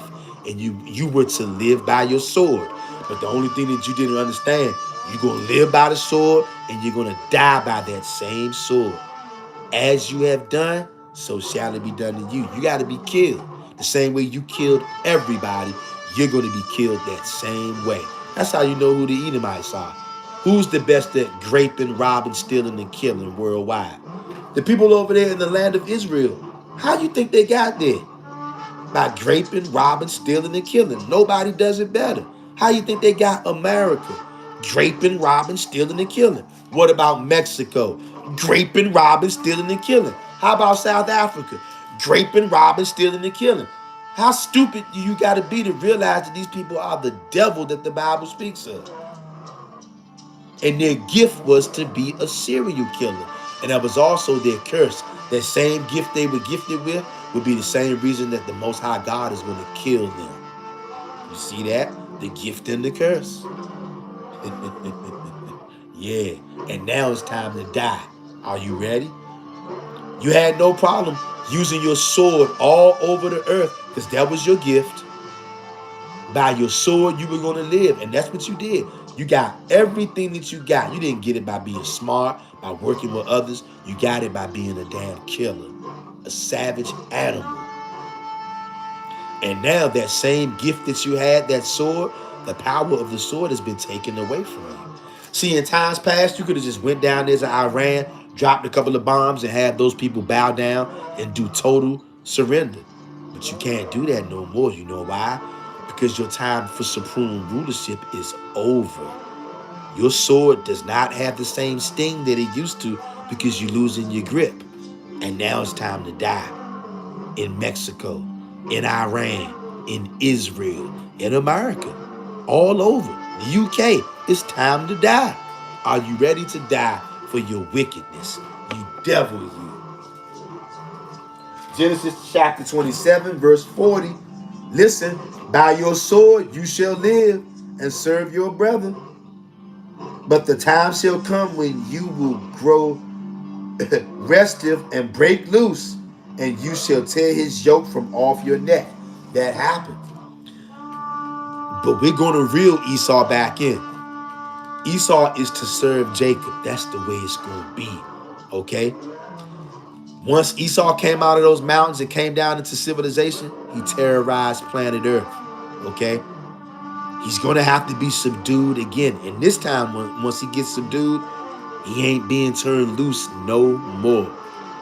Because when Esau is allowed to go free, he destroys the earth. He kills all the animals, kills all the humanities of earth, steals all the lands, puts everybody in slavery, poisons everybody's food. Do you see why he got to be put in chains for the world to have a chance to live again? The Edomites are monsters. Ain't no such thing as a good Edomite. You can think it is if you want to. I've never read in the scriptures about a good Edomite. And if they were good, how come the Most High God says he's going to kill every single Edomite in the book of Obadiah if there was a such thing as a good one? Y'all better wake up and start understanding. The so-called Edomites, they spread their seed all over the world. You got Edomites who are so-called white people, Edomites who are so-called black people. Some of them are hiding in the Latino race. Some of them are so-called Chinamen. Esau has spread his seed all over. Not all so-called white people are Edomites. Definitely for sure, the ones who run planet Earth, them niggas over there in Israel, those are Edomites. These niggas who run America, Edomites. Okay? They're not a large nation. It's not that many of them is what people think, but they are very powerful because by their sword, they would live. That was their gift. And that's the curse coming back to haunt them. Okay? I know you see it. As you have done, so shall it be done. That's why every Edomite got to get put down. The white ones, the black ones, the Asian ones, whatever. If you're an Edomite, you getting up out of here. Period. You had your chance to terrorize the world, and now it's over. And like I said, once again, listen to me. Not all so-called white people are Edomites. I'm sure some of those so-called white people are, as some people think they are, what you call them, Japheth. There are some people out there who think that all of the so-called white people are Japheth. I am not one of those people. I know for a fact that a good amount of those people are Edomites. But some of them are Japheth.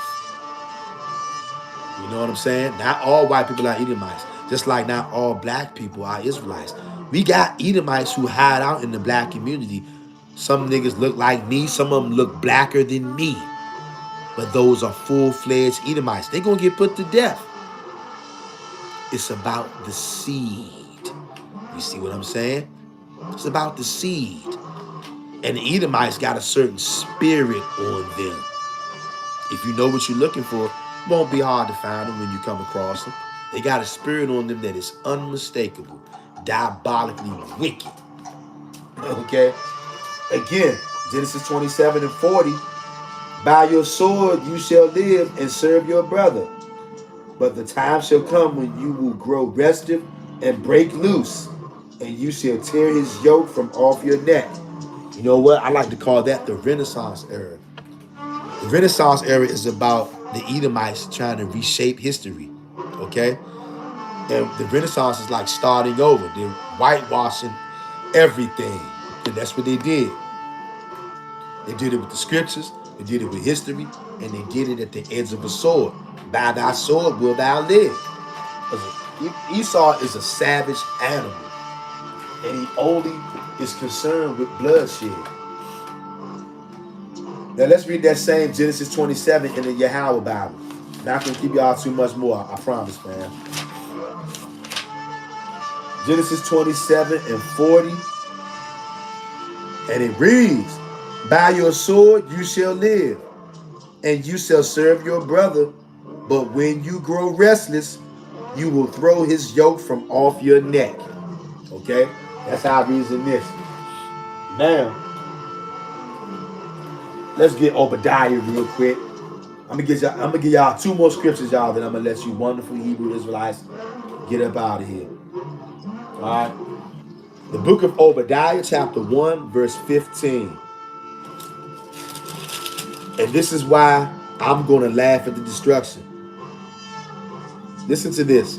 Obadiah 1 and 15. For the day of Yahweh is near upon all the nations. You see that? Because they did you dirty. As you have done, and they did you dirty. As you have done, it shall be done to you. Your dealings will return upon your own head. You see that? That right there makes me feel so good. It makes me want to laugh.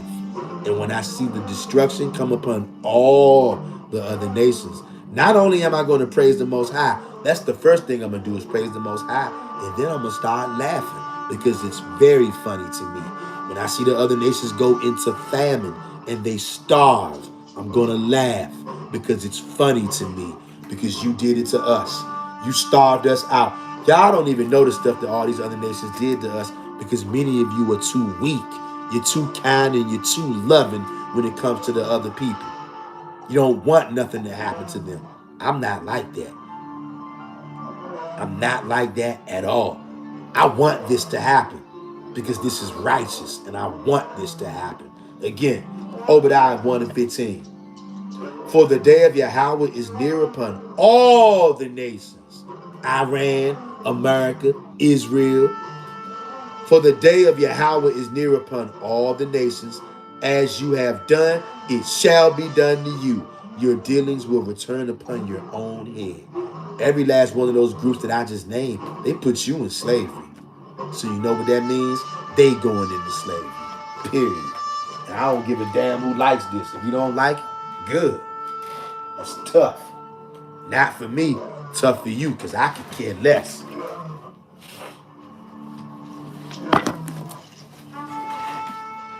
I could care less.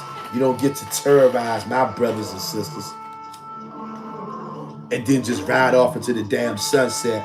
No harm, no foul. What you think this is, Christianity or something? No, sir.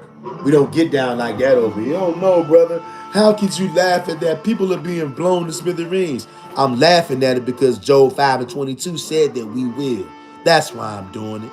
And it makes me feel good to see my enemies, the people who've destroyed me, destroyed my mother, my father, my grandparents, my great-grandparents, my whole family tree, born into destruction because of the other nations. It makes me feel good when they bite the dust.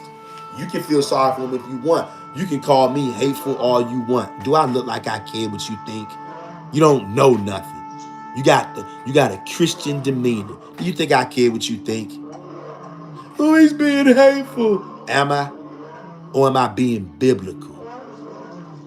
Job 5 and 22 said you're going to laugh at destruction. You're going to laugh at famine. Famine means people ain't got enough to eat. I ain't going to laugh if you ain't got nothing to eat, but when the other people ain't got nothing to eat, I'm going to laugh at it. According to Job 5 and 22, I'm going to laugh. When I see the nukes coming, dudes, I'm going to laugh. Yeah, you can call me whatever you want. Do you think I care? You can stand on the side where you at. I'm standing on the side of Job 5 and 22. I'm going to laugh. Yeah. When I see my enemies running for their lives, oh no, please, I'm going to laugh. I think it's funny because you made me run for my life my whole life. You made my grandparents go to the grave running for their life. You made my great-great-grandparents go to the grave running for their life, and you thought it was a joke. So now it's my turn. And yes, I think it's a joke. And I'm going to laugh very hard and very loud as you're being BK. Yeah, it's gonna make my day. I'm gonna be drinking black coffee, no sugar, no cream, listening to your screams. Yeah, laughing while you get blown to smithereens. Oh yeah. And I know right now there's a weak Hebrew Israelite out there right now. You watching this video, you're cringing. You're clutching your pearls. Oh my gosh, I can't believe him. I know you can't believe it because I ain't like you. I ain't soft. And I'm not shedding a tear when I see my enemies bite the dust. I don't care. I take that back. I do care. I love it. It brings me joy. I get gleeful when I see it, when I hear about the terror closing in on my enemies. The same niggas who had me in the cotton field working my ancestors, chopping off my penis, chopping off noses and fingers. You think I don't like to see this kind of stuff happen to them? You think that I don't like the fact I know when they go to bed at night, they're terrified? If you think that that doesn't bring me joy, you a soft ass nigga. And then you know what? This channel might not be for you going forward. Maybe you only a fair weather Hebrew Israelite. You're able to function when things are going great. When your enemies start getting put to death, you start to lose your composure because you love them. I don't love my enemies at all. And I'm not trying to search and dig through the thousands and thousands and thousands of wicked ass Gentiles looking for one or two that's good. I'm not doing that. If they're going to cleave to us, they're going to come out from among them other Gentiles and we'll see them. I'm not looking for them. They need to be looking for us. These people have oppressed us for thousands of years. If you want to go out and cater to them, go right ahead, knock yourself out. But don't think that's going to sway me because I don't care. I only got time for the Hebrew Israelites, period. And if the Gentiles want to cleave to us, I'll rock with them, but I'm not going out there campaigning for them. I ain't got time for it, and it's not my job. My job is to turn to Yah and to warn my people, and that's what I'm doing. Get ready to laugh. Get ready to laugh at the destruction of the daughter of Babylon. Get ready to laugh at people sacrificing themselves for Israel. It's funny to me. You want to live by an idol, now it's time to die by an idol. And I'm going to laugh very loud and very vigorously. I'm laughing right now inside. I just can't do it on the outside because I'm reading. Trust me, I'm laughing on the inside. Just thinking about the people in the Middle East running for their life right now. Man, I'm laughing on the inside. Trust me. Because it's funny. When they had niggas in slavery in the Middle East and the sub-Saharan slave trade, ain't nobody give a damn about niggas. So don't expect me to give a damn about them. This is wartime out there. But some of y'all are so weak and soft, you don't know nothing about wartime.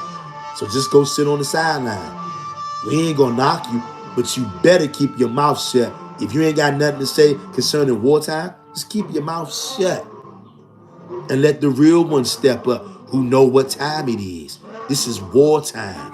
All that little weak, loving, soft shit, say that shit for somebody else. Because it ain't gonna do nothing over here. I'm telling you right now. And if you don't like it, unsubscribe. And we don't pander to the Gentiles over here. Anybody who wants us down, we want you down too. We ain't got no love for you. And if you want niggas to have compassion and do kumbaya with the nations, go to church in the morning. They got a place for you. It's not on this channel, I tell you that. Listen to this. And then I'm going to let you wonderful Hebrew Israelites go. And see, y'all might be shocked, right? Sometimes you got to deal with it just like this. You can't try to soften things up and smooth stuff up. It's not nice time right now. Do you not know you in the middle of World War III? Or is it going to take for you getting your ass blown off for you to realize that? You ain't got time to be nice, sweet, and soft no more. And if you think that you do, you know what? All I can say is, I see you in the spirit realm. Because you don't know what the hell is going on right now. This is wartime right now. You might not be a wartime Israelite. That's cool. Sit down and be quiet until peace rolls back around. It ain't the time for peace. And if you don't know that, you lost in the sauce right now. You cannot act the same as you can in the time of peace as you do in the time of war. But I know most Israelites don't know nothing about that because you're still a slave and you still got that weak, sissified mentality. Oh, I got to be loving and kind, loving and kind.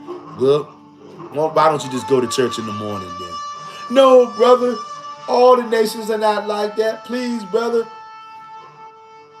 What did Obadiah 1:15 say? The day of the Most High is near upon all the nations. Did any of those nations step up and save you when their brothers and sisters were treating you like trash? No, they did not, did they? Did any of the other nations stop their brothers and sisters from enslaving you when they wanted to enslave you? No, they didn't. So why you weak ass niggas are so concerned with saving the other people? Because you're weak. Cut it out. Like I said, you might not be a wartime Israelite, which is okay. Sit back and chill out and let the ones who ready to step up, step up. Different people got different jobs, okay? Different people got different jobs. Just because you not a wartime Israelite, how dare you try to criticize somebody else for being war ready? How dare you? And Esau has lost the power of his sword. That was his gift, and now it's turned into a curse, come back to bite him. And the curse is in and around the house of the wicked. These people are wicked.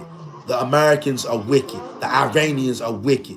A lot of those Middle Eastern Negroes, wicked. So the curse of Yahweh is in their house, and now it's time to die. Are you ready? You ready to die?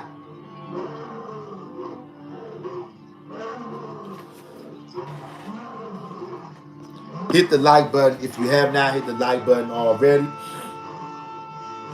You about to read. Read, huh? I'm gonna read this last thing, then I'm gonna let you one of the Hebrew Israelites go. This is what's gonna happen to all you other nations out there. What you're looking at right now is just the warm-up appetizers between Iran and America. America still thought that they was the big bad wolf. The Edomites still thought that they had the most powerful sword in the world. Because at least for the last 2,500, 3,000 years, they just been going to everybody's country, whipping out their sword, putting niggas to death and stealing the land and making the rules in everybody else's land. They've been doing that for thousands of years. So when somebody's allowed to bully somebody for so long, they start thinking like they're going to be allowed to bully people forever. They never think that at some point, somebody going to raise up and he ain't playing with your ass. That's what happened right now. Donald Trump thought that he still had the most powerful sword in the land because they have had it for thousands of years. And they used that sword with their Christianity and Catholicism to take over planet Earth and to enslave everybody with a sword. That's how Catholicism and Christianity became the #1 religion ideology on earth. Esau put niggas to death with that sword and he made you bow down. Donald Trump still thought that they had that sword. He thought he could run over to Iraq, kill a couple of top guys, and then make them bow down as usual. But no more. That time is over. The balance is coming, is shifting. And now it's time to die. That sword is being removed from Esau, and now he's going to die by that same sword at the hand of the other nations, like Iran, and so forth. And it's not because Iran is so big and bad.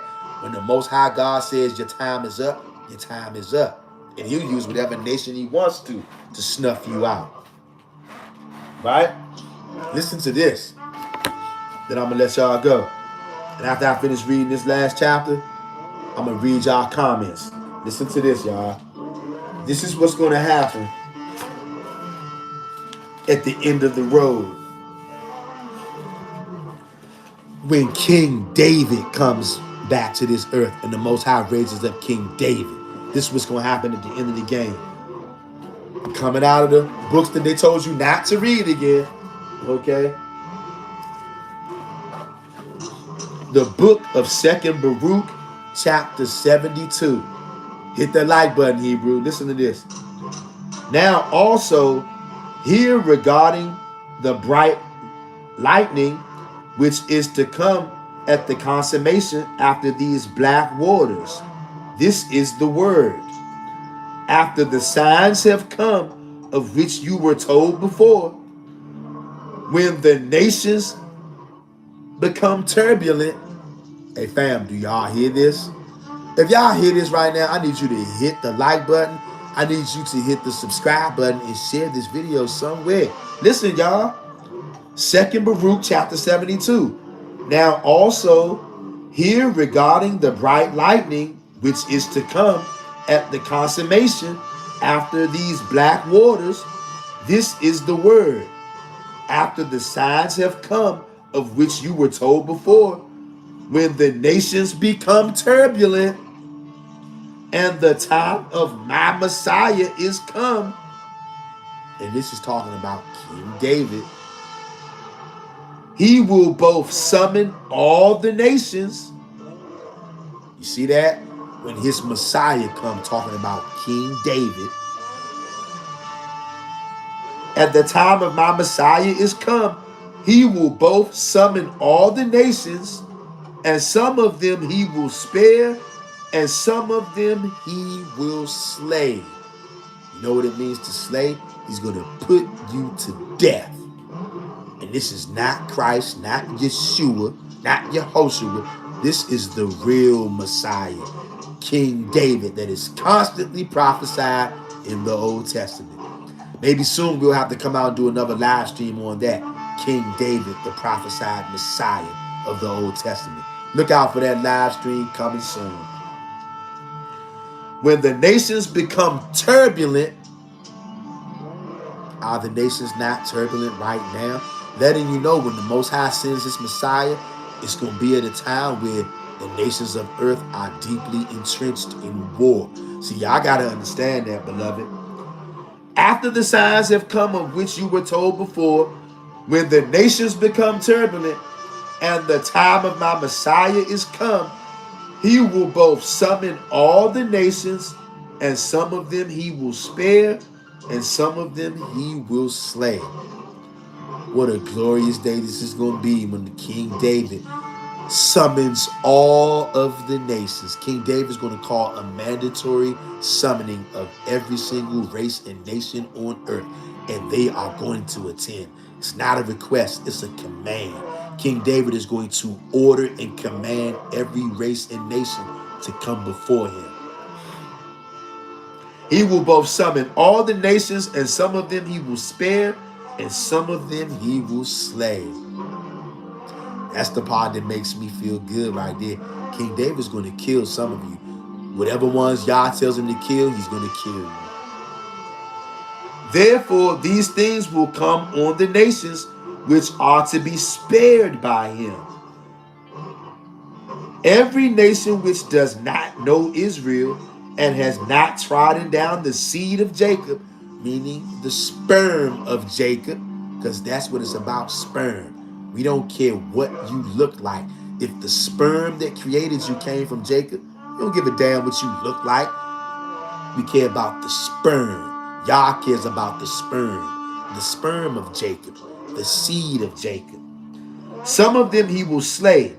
Therefore, these things will come on the nations which are to be spared by him. Every nation which does not know Israel and has not trodden down the seed of Jacob will indeed be spared. That means if you are one of the rare nations out there who've never brutalized the Israelites, you never put us in slavery, you was actually cool with us, which it ain't many of you, it's some of you though, King David is going to definitely spare you. No harm is going to come to you. Every nation which does not know Israel and has not trodden down the seed of Jacob will indeed be spared. And this because some out of every nation will be subjected to your people. But all those who have ruled over you or have known you will be given up to the sword. You're going to get smoked. You see that? But this right here is letting you know too, that there is a handful of Gentiles out there who never enslaved us, who actually, believe it or not, they were always down with us. It ain't a lot of them, but it is some of them. Yah knows who they are. And when the time of his Messiah, King David, comes, Yah's going to let King David know. Spare him, he's cool. Kill that nigga right there. Because he had them boys in slavery. King David's going to know who needs to get snuffed and who don't. See, there are some of the nations out there, when it says they never knew us, it means that they never did us wrong. They never were entrenched in evil against us. There are a few nations out there like that. Okay? And the Most High Yah knows who they are. That's why I say to the few bit of Gentiles out there that will cleave to the Israelites, salute y'all and shout out to y'all. It's only a few of you out there. And the Most High Yah knows who you are. And when the time of his Messiah comes, he's going to let King David know, hey, that Gentile right there is cool. Don't kill him. Nah, that woman right there, don't kill her. See them guys over there, them Gentiles? Don't kill them. They cool. See them niggas over there? Put all them niggas to death. And King David's going to do it. And the Israelites who are y'all only, we going to be there to back him up. Oh, yeah. You think we ain't going to back up King David? King David is our earthly king. You think we not going to back him up? We going to be right there to help him slay you. Oh, yeah. Oh, yeah. And then that same part, 2 Baruch chapter 72 said, because some of the people out of every nation are going to be subjected to us. That means we're going to have slaves out of every nation. They're going to be pockets of people who are going to be subjected to us. The ones that don't get snuffed. Yeah. You see that? The Israelites who serve Yah and him only, we're going to have the last laugh. And to the Gentiles out there who actually are down with the Hebrew Israelites and you never touched us, shout out to you. We down with you. And we're going to get some straightening going on around here when King David shows up. Okay? And then once everybody get put to damn death who needs to get smoked, then we all will actually finally be able to live for once and enjoy this creation as we were intended to. You understand what I'm talking about? Can you dig it, Hebrew Israelites? Now I'm going to read your comments and I'm going to stab on out of here. Yehuda of Israel says, I either play Psalms or Proverbs while sleeping. That's a good move, sis. King David says, laughing emoji. He points up. I don't be laughing on this, but when I saw that, I can't lie. That let you know America is desperate, ain't thinking straight. Facts. Kings and Queens says, shalom. Shalom to you, fam. ABR says, fire emoji. Yehuda of Israel says, fire emoji. King David says, why I don't believe, just read this book and just this translation, F no. Exactly. I'm going to look at them all. And y'all see when we looked into the Yahweh Bible today, I got to read that part again. Job chapter 5, where it says we got a covenant against the demons. I'm telling y'all, if I had never read this in this Yahweh Bible, hey, shout out to my granddad. Rest in peace to my granddad who gave me this Bible. It must have been like, 15, 20 years ago. I wasn't even serious about the Most High God and none of that. I was a wicked nigga at this time. My granddad gave me this Bible. Rest in peace to my grandfather, man, who gave me this Yahweh Bible. I had no idea what he was giving me. I had no idea. Listen to this again. Job 5:22-23. You will laugh at plunder and famine, and wild beasts you need not fear. Verse 23. For you shall have a covenant with Yahweh against the demons of the field, and the beast of the field shall be at peace with you. Y'all, that joint said we got a covenant with Yahweh against the demons of the field. Until today, I didn't even know that there was a such thing technically as demons of the field, and that we had a covenant with Yah against them. But I know it now, and now that I know that, I'm going to act on that. All praises to the Most High God and Him alone. Tessayon says, fire emoji. King David says, had many dreams. I was surrounded by lions. And I had one, I was caught. They put a tiger on me.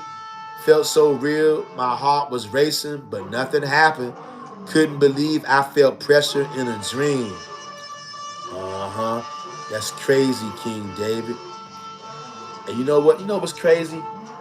I'm noticing a lot of people have had or are having dreams, and lions are in their dreams. The other day, I'm talking to my sister, and she was telling me the other day she just had a dream. All chaos, all hell was breaking loose, and lions were all over the place. And you know what? I remember being a small child, maybe between 9, 11, 12 years old. I had at least one or two dreams. Multiple lions were walking around my neighborhood, and they had eyes that glow. I remember that as a kid because I was petrified and terrified. I just find that kind of ironic. King David says, which means evil was here first before good. Now the puzzle adding up. Why Yah said to the first righteous, protect the area. So that means wasn't pure holy at first to protect something. Exactly, King David. You see this, King David? Protect something with Adam and Eve. Yes, they were there to protect the garden. Protect it from what? From evil, because evil was already there, as you just said. You see, this is why I like going live. This is why I like being affiliated with y'all, because we all learn from each other and we all need each other. Tessa Yah says, hallelujah. Von Seal Sanders, what's good? Von Seal Sanders says, great glory. I approve this message. The Almighty be praised forever. We are in wonderful times, family. That's right. Shout out to Sister Von Seal Sanders. Sis, good to see you. Hope you're having a great day, fam. Sister Rita. What's up, Rita? Rita says, family, Yah bless. That's right. Truth, says Sister Rita. Sister Rita, good to see you, sis. King David says 100, just a few. And King David doing no talking, pure action, no hesitation, don't care about the age limit of looks. So them abs and nice chests and BBL and big breasts won't mean nothing. That's right. It's going to be off with your head in that day. Sister Rita says, brother, real talk, what do you say about Yah only who doesn't believe in the Bible or the laws? You know what, Sister Rita, I don't think brothers and sisters can be Yah only if they don't believe in the Bible or the laws. I know we don't believe in the New Testament. Now, the New Testament is part of the Bible. So we don't believe the whole Bible. We do not. So I don't have any problem with somebody saying, I don't believe the whole Bible, but the part with the Old Testament, the Torah, and the Tanakh, we know we believe in that, even though that's been tampered with as well. But we believe in the truth. And we know we got to sift through a whole lot of lies to get to the truth. The Most High is in the Bible. He's not on the surface. And he even tells us that he's a God who hides himself and he hides information. Part of his glory is to hide a thing. Part of our glory is to search it out and to reveal it. And his law is the truth. I also know that even if we don't have books, when we look around at nature, nature is laws created by the Most High. Nature is going to obey the laws. And we can learn a lot from watching nature, watching the animals, and all kind of things. And also the spirit of the Most High God will commune with us. When we are seeking him with all our heart, mind, and soul, he will reveal himself to us. Sister Rita. Shout out to you, Sister Rita. Always good to see you. Tessa Yah says the beast of the field, a.k.a. demons of the field, same side of the coin. That's a whole nother ball game. Hey, Tessa Yah, we could be on here for 5 or 6 hours talking about that part right there alone. It's heavy though. The way that the Yahweh Bible words that is heavy. And it's letting you know. It's very eye-opening the way that it reads. King David says, facts. Like people claim y'all only, but yet love JC. Them ain't y'all only. Most likely agents trying to ease people away. They slick. Got to be careful. While y'all said study, then use things as a cover up. Yes. Sister Abriah says, rest in peace to your grandfather. Yahweh passed along that treasure book to you. Yes, he did. Rest in peace, granddad. And all praises to Yahweh and him alone. My granddad gave me that Bible like 15, 20 years ago. And my granddad just passed like 2 years ago. But he gave me that Bible like 15, 20 years ago. I was not serious about the Most High at all. I was still black when he gave me that Bible. I was still a black person at that point. Wicked. I had no idea what he was giving me at the moment. I don't even really know if he fully grasped it. He knew that I became aware that, I was still, of course, believing in JC and all that, like everybody. But I knew that his name wasn't JC. And I was like, his name was Yeshua because of the Hebrew and all of that stuff, like God's name being Yahweh and all that kind of stuff. And I guess at that time, even though I was wicked, the Most High had been planting seeds in my mind to even be intrigued by that. And I guess my grandfather became aware that I was intrigued by that. And one day, I don't know what made him give this book to me. You know what? I take that back. Y'all made him give this to me. But one day he just randomly just hit me with that book. And I was like, wow, okay.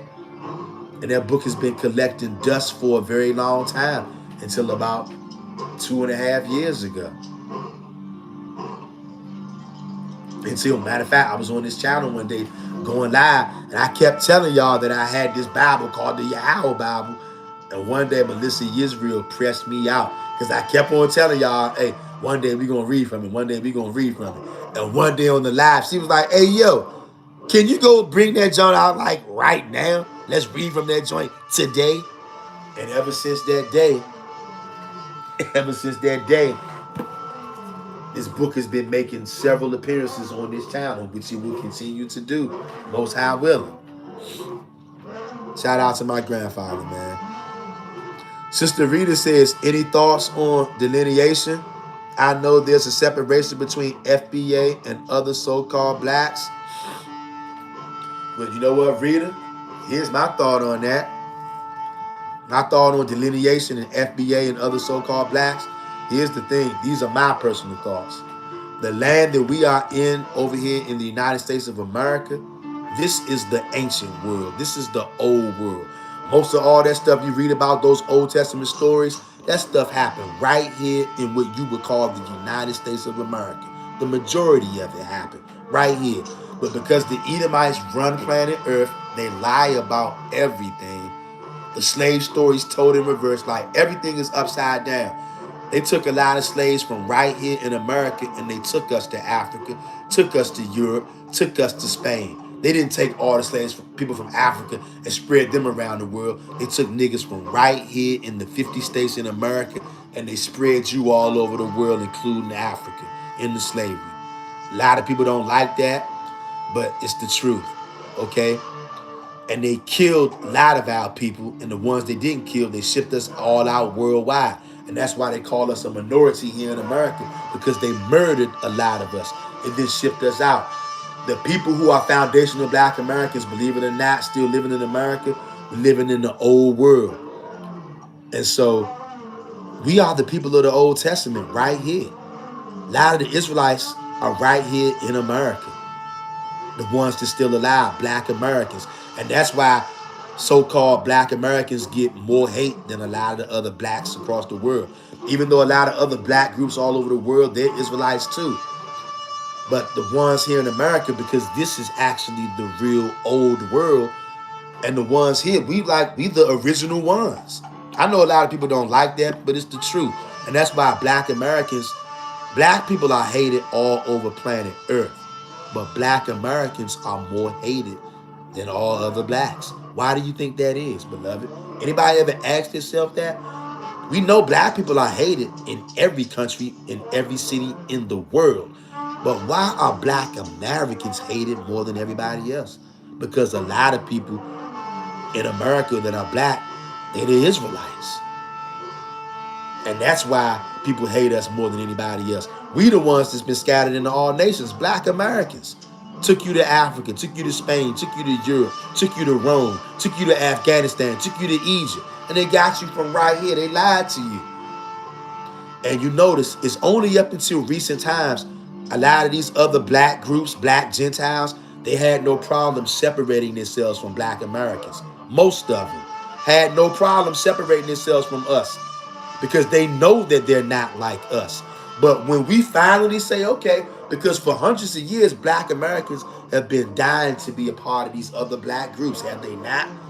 But when black Americans finally say, okay, we get it. Other black groups don't like us. We get it. So we backing up from y'all. And now when we finally accept that, because they've been pushing black Americans away from them, the majority of other black groups worldwide have been pushing black Americans away for hundreds of years, saying we are not them, they are not us. But now when we finally accept it, now they want to get mad. And plus, because in America, a lot of black Gentiles got to go home now. They've been stealing from us, y'all. A lot of these black Gentiles are Hamites. Hamites are not your friend. And Hamites have been following you around to all of your lands ever since the Old Testament days. You do know that, right? The Hamites, they like to steal from you. They want to be wherever you are. They've always been that way.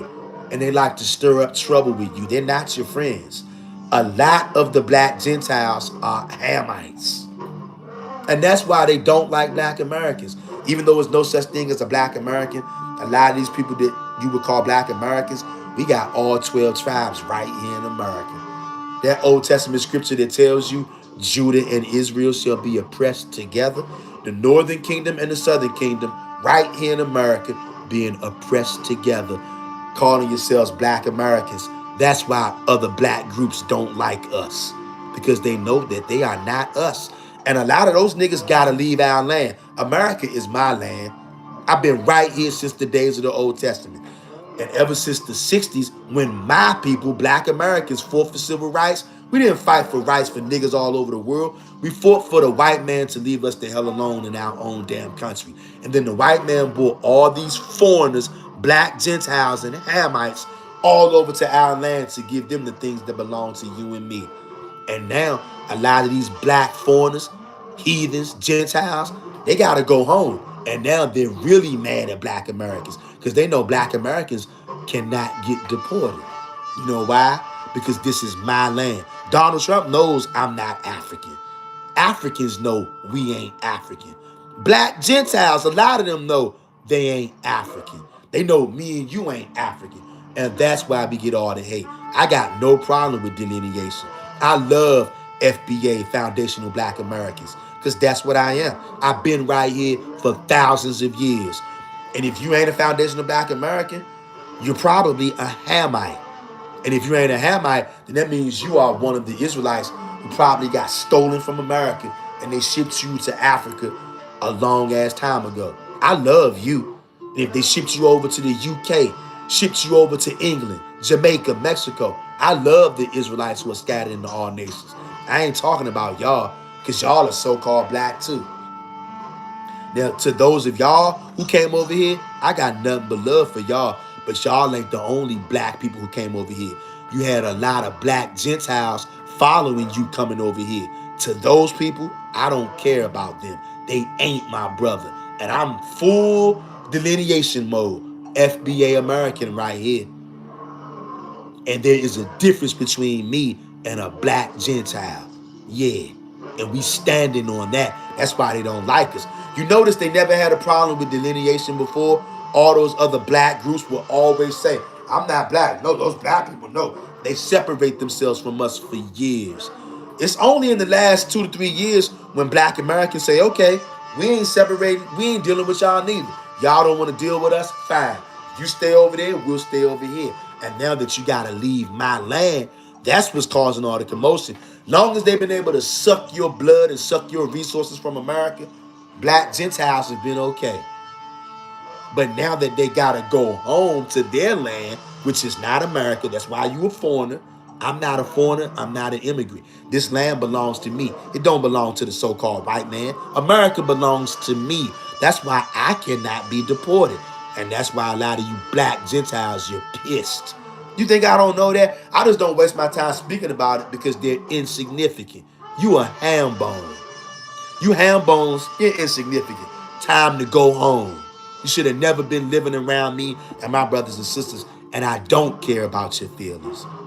But shout out to all my Hebrew Israelite brothers who live in Africa, Egypt, Angola, Jamaica, Trinidad, Mexico. I love all my Israelites who scattered into all nations, but I do not love the black Gentiles who are surrounding you. I don't love them. I want them niggas to get the hell away from you and get the hell away from me. And you're going to get the hell away from me, and you're going to get away from my brothers and sisters too. In all of our lands, because the Hamites follow us to all of our lands. We read in the book of Jasher. I want to say it was Ham. Oh, I'm sorry, I know it was one of his sons, I want to say. Ham told him, get from over in Shem's land. We got our own land. You're not supposed to be over there. And his son did not want to listen. He's like, man, I don't want to listen to that. I want to go to my brother Shem's land. And his father told him, you're going to be cursed for doing that.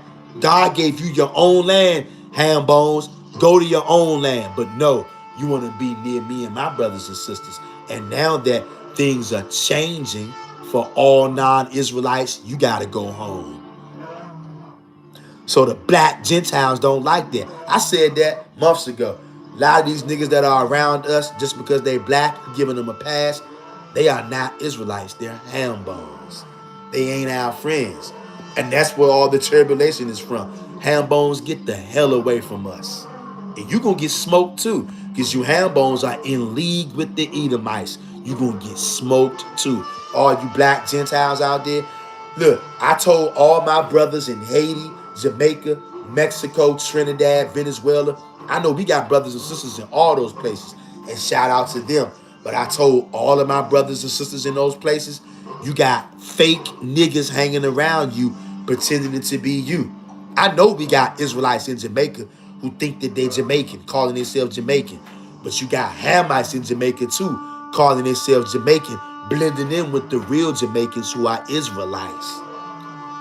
I know we got a lot of Haitian niggas who are Israelites. Shout out to all my Haitian niggas out there. Tarvex to all my real Haitian niggas out there who are Israelites. But you also got to know, to all my Haitian brothers, you got fake Haitian niggas around you who are not really Haitian.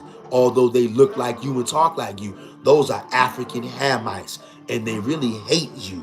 And they hate me too. But they blend in with you.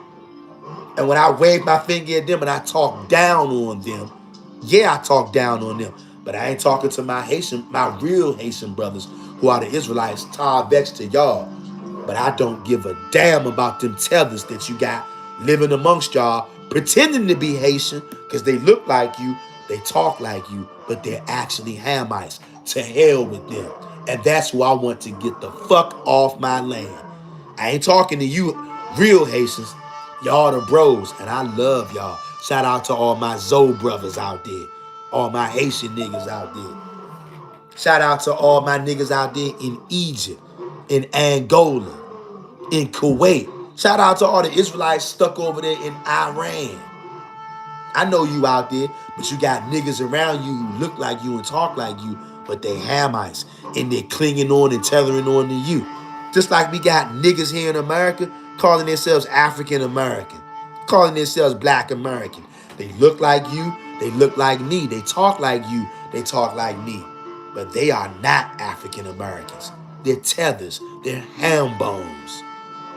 And cause confusion amongst the real Israelites wherever we are because they look like us. I don't give a damn about them. But shout out to all of my Israelites who are scattered worldwide. I know you worldwide, and I love all of y'all. But you got niggas tethering on to you, pretending to be you in your land where you at. Just like I got niggas in America pretending to be Black Americans tethering on to me. They ain't got nothing to do with us. They're Hamites. And Hamites' number one goal is to steal from us, to lie, and to work with Esau and the other nations. To hell with them. And that's who I want to get the hell out of my land. I hope you get deported. But to all my brothers and sisters who are from those other lands, born and raised, but you are an Israelite and you was able to sneak over here when we had them open borders, shout out to you. And may the Most High God continue to keep you hiding out right here in my country with your brothers and sisters, which is me and the other brothers and sisters. But to the niggas that came over here with you, tethering themselves, pretending to be you, them niggas got to go. And that's what I need every Israelite to realize.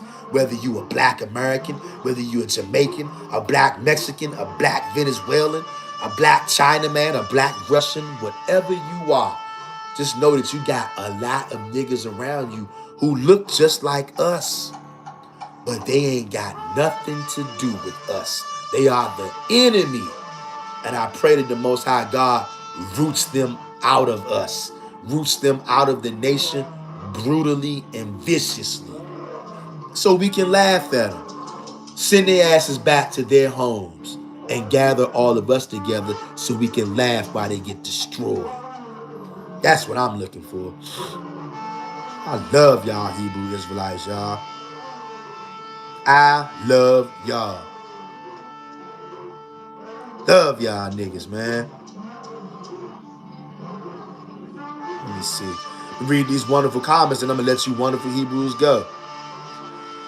King David says, I was there on their live too when you first mentioned that. Okay, King David, you remember? Yeah.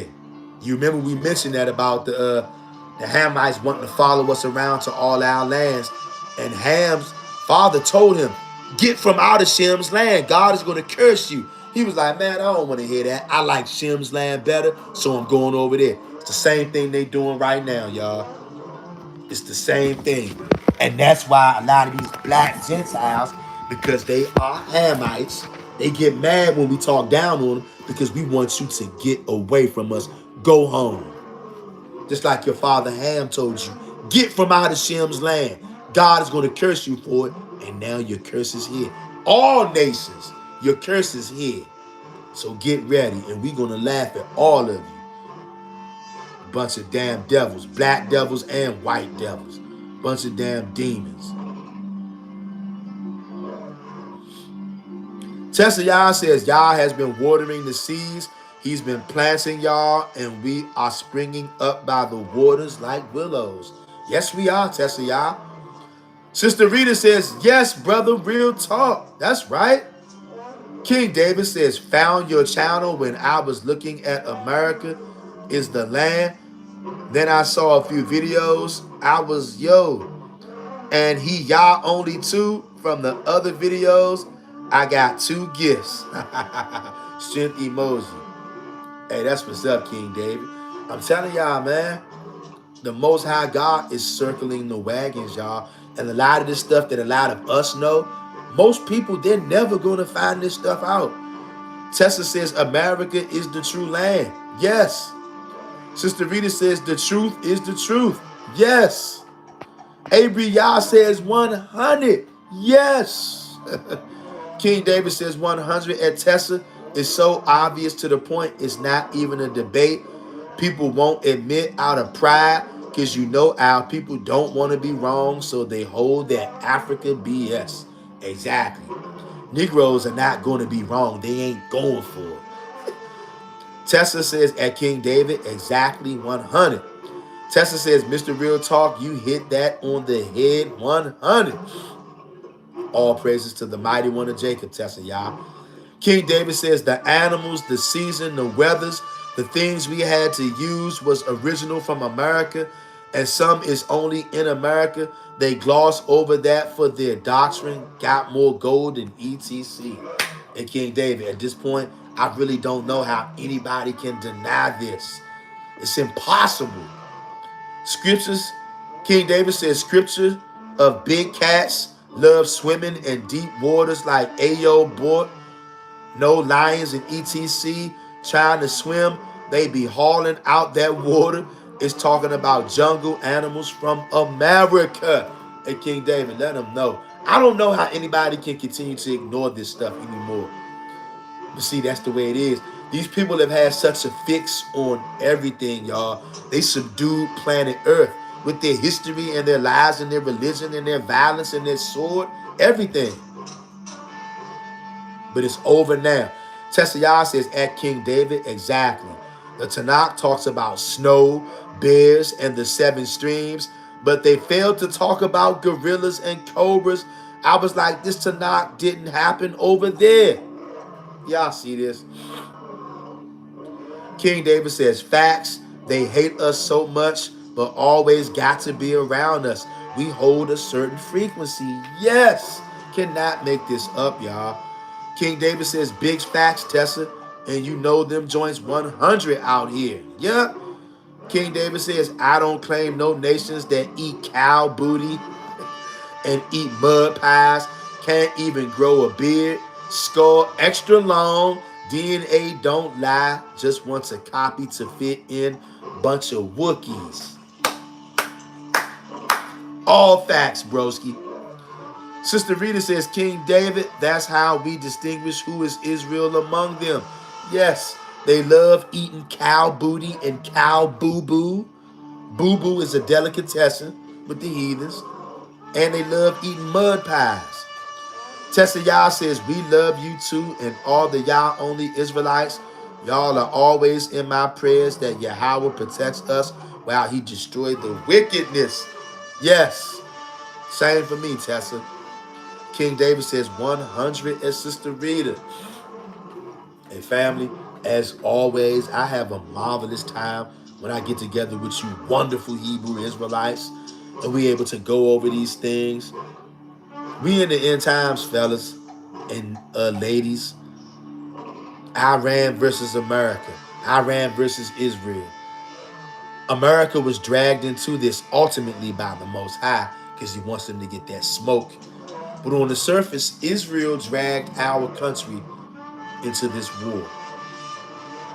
These people are the devil that the Bible speaks of, Israel and America. They're warmongers, they're devils and they're demons. And their day is coming in quickly. Donald Trump thought it was just going to be a routine bully session where you get to walk in, slap the Iranians around, kill a couple of guys, and then demand a ceasefire. And now he's telling them the only thing that's going to be acceptable is unconditional surrender. Them Iranian people are not Negro slaves. They're not going for that because they've never been enslaved yet. Key word, yet.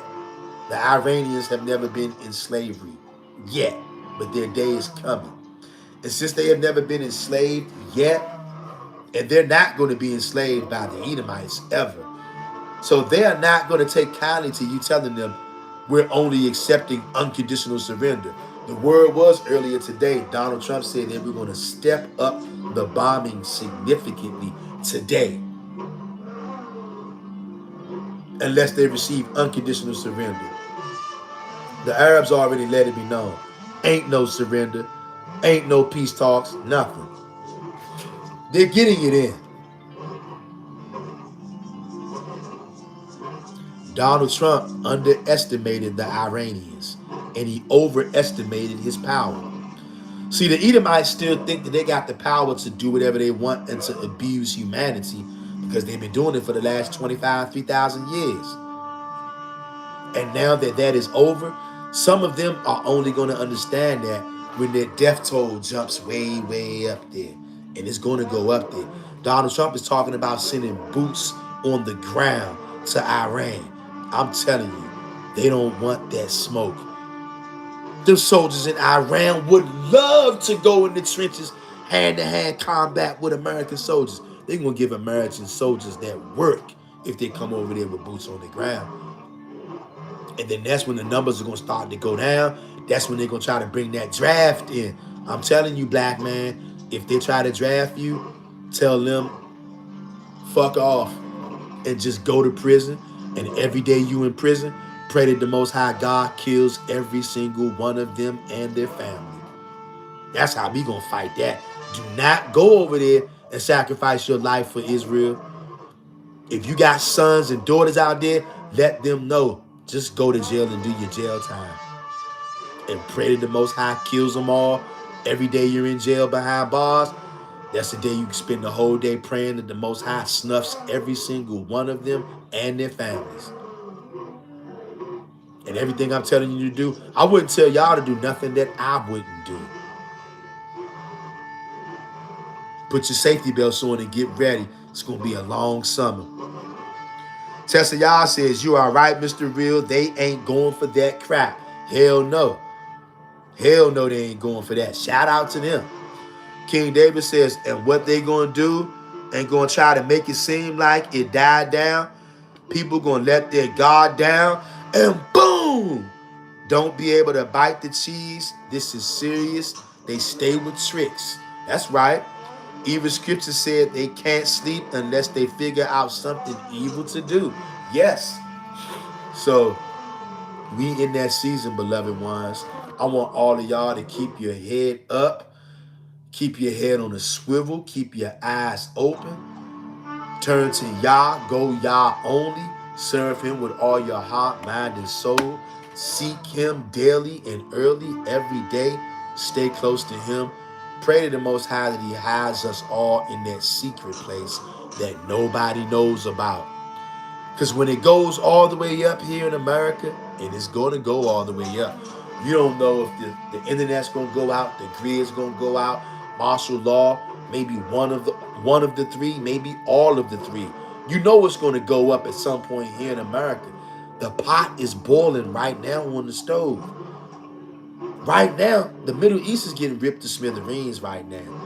And don't be surprised if we wake up tomorrow morning and you see some kind of crazy story about what happened today, because Donald Trump let it be known. And he said today the bombing was going to go up extensively in Iran if they were not to surrender with an unconditional surrender and bow down, which we know they ain't doing that. So get ready.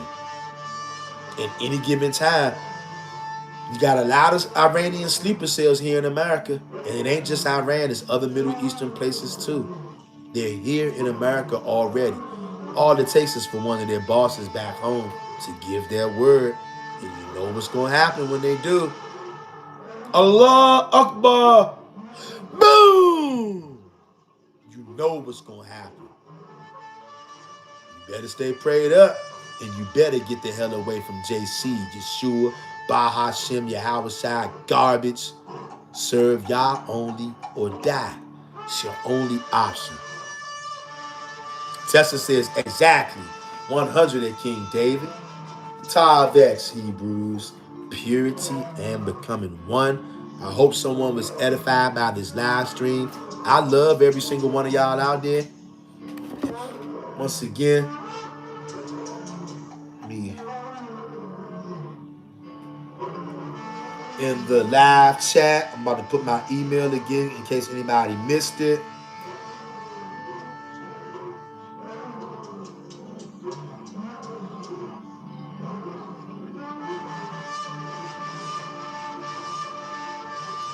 Hit the like button, Hebrews, if you haven't hit it already. And my email is glory2yah 1121 at gmail.com. That's my email right there, beloved ones. If anyone would like to email me pertaining to whatever, because it's a whole lot going on right now. And my real job is to do whatever I can do to bring some kind of help. That's what every time I do a live stream, I'm doing that live stream, I call myself bringing some form of help. You know what I'm saying? Also, if the Most High puts it in your heart, puts it in your spirit to donate to the channel, there's a link right there in the live chat to the Cash App. If the Most High puts it in your heart to check that out. Family,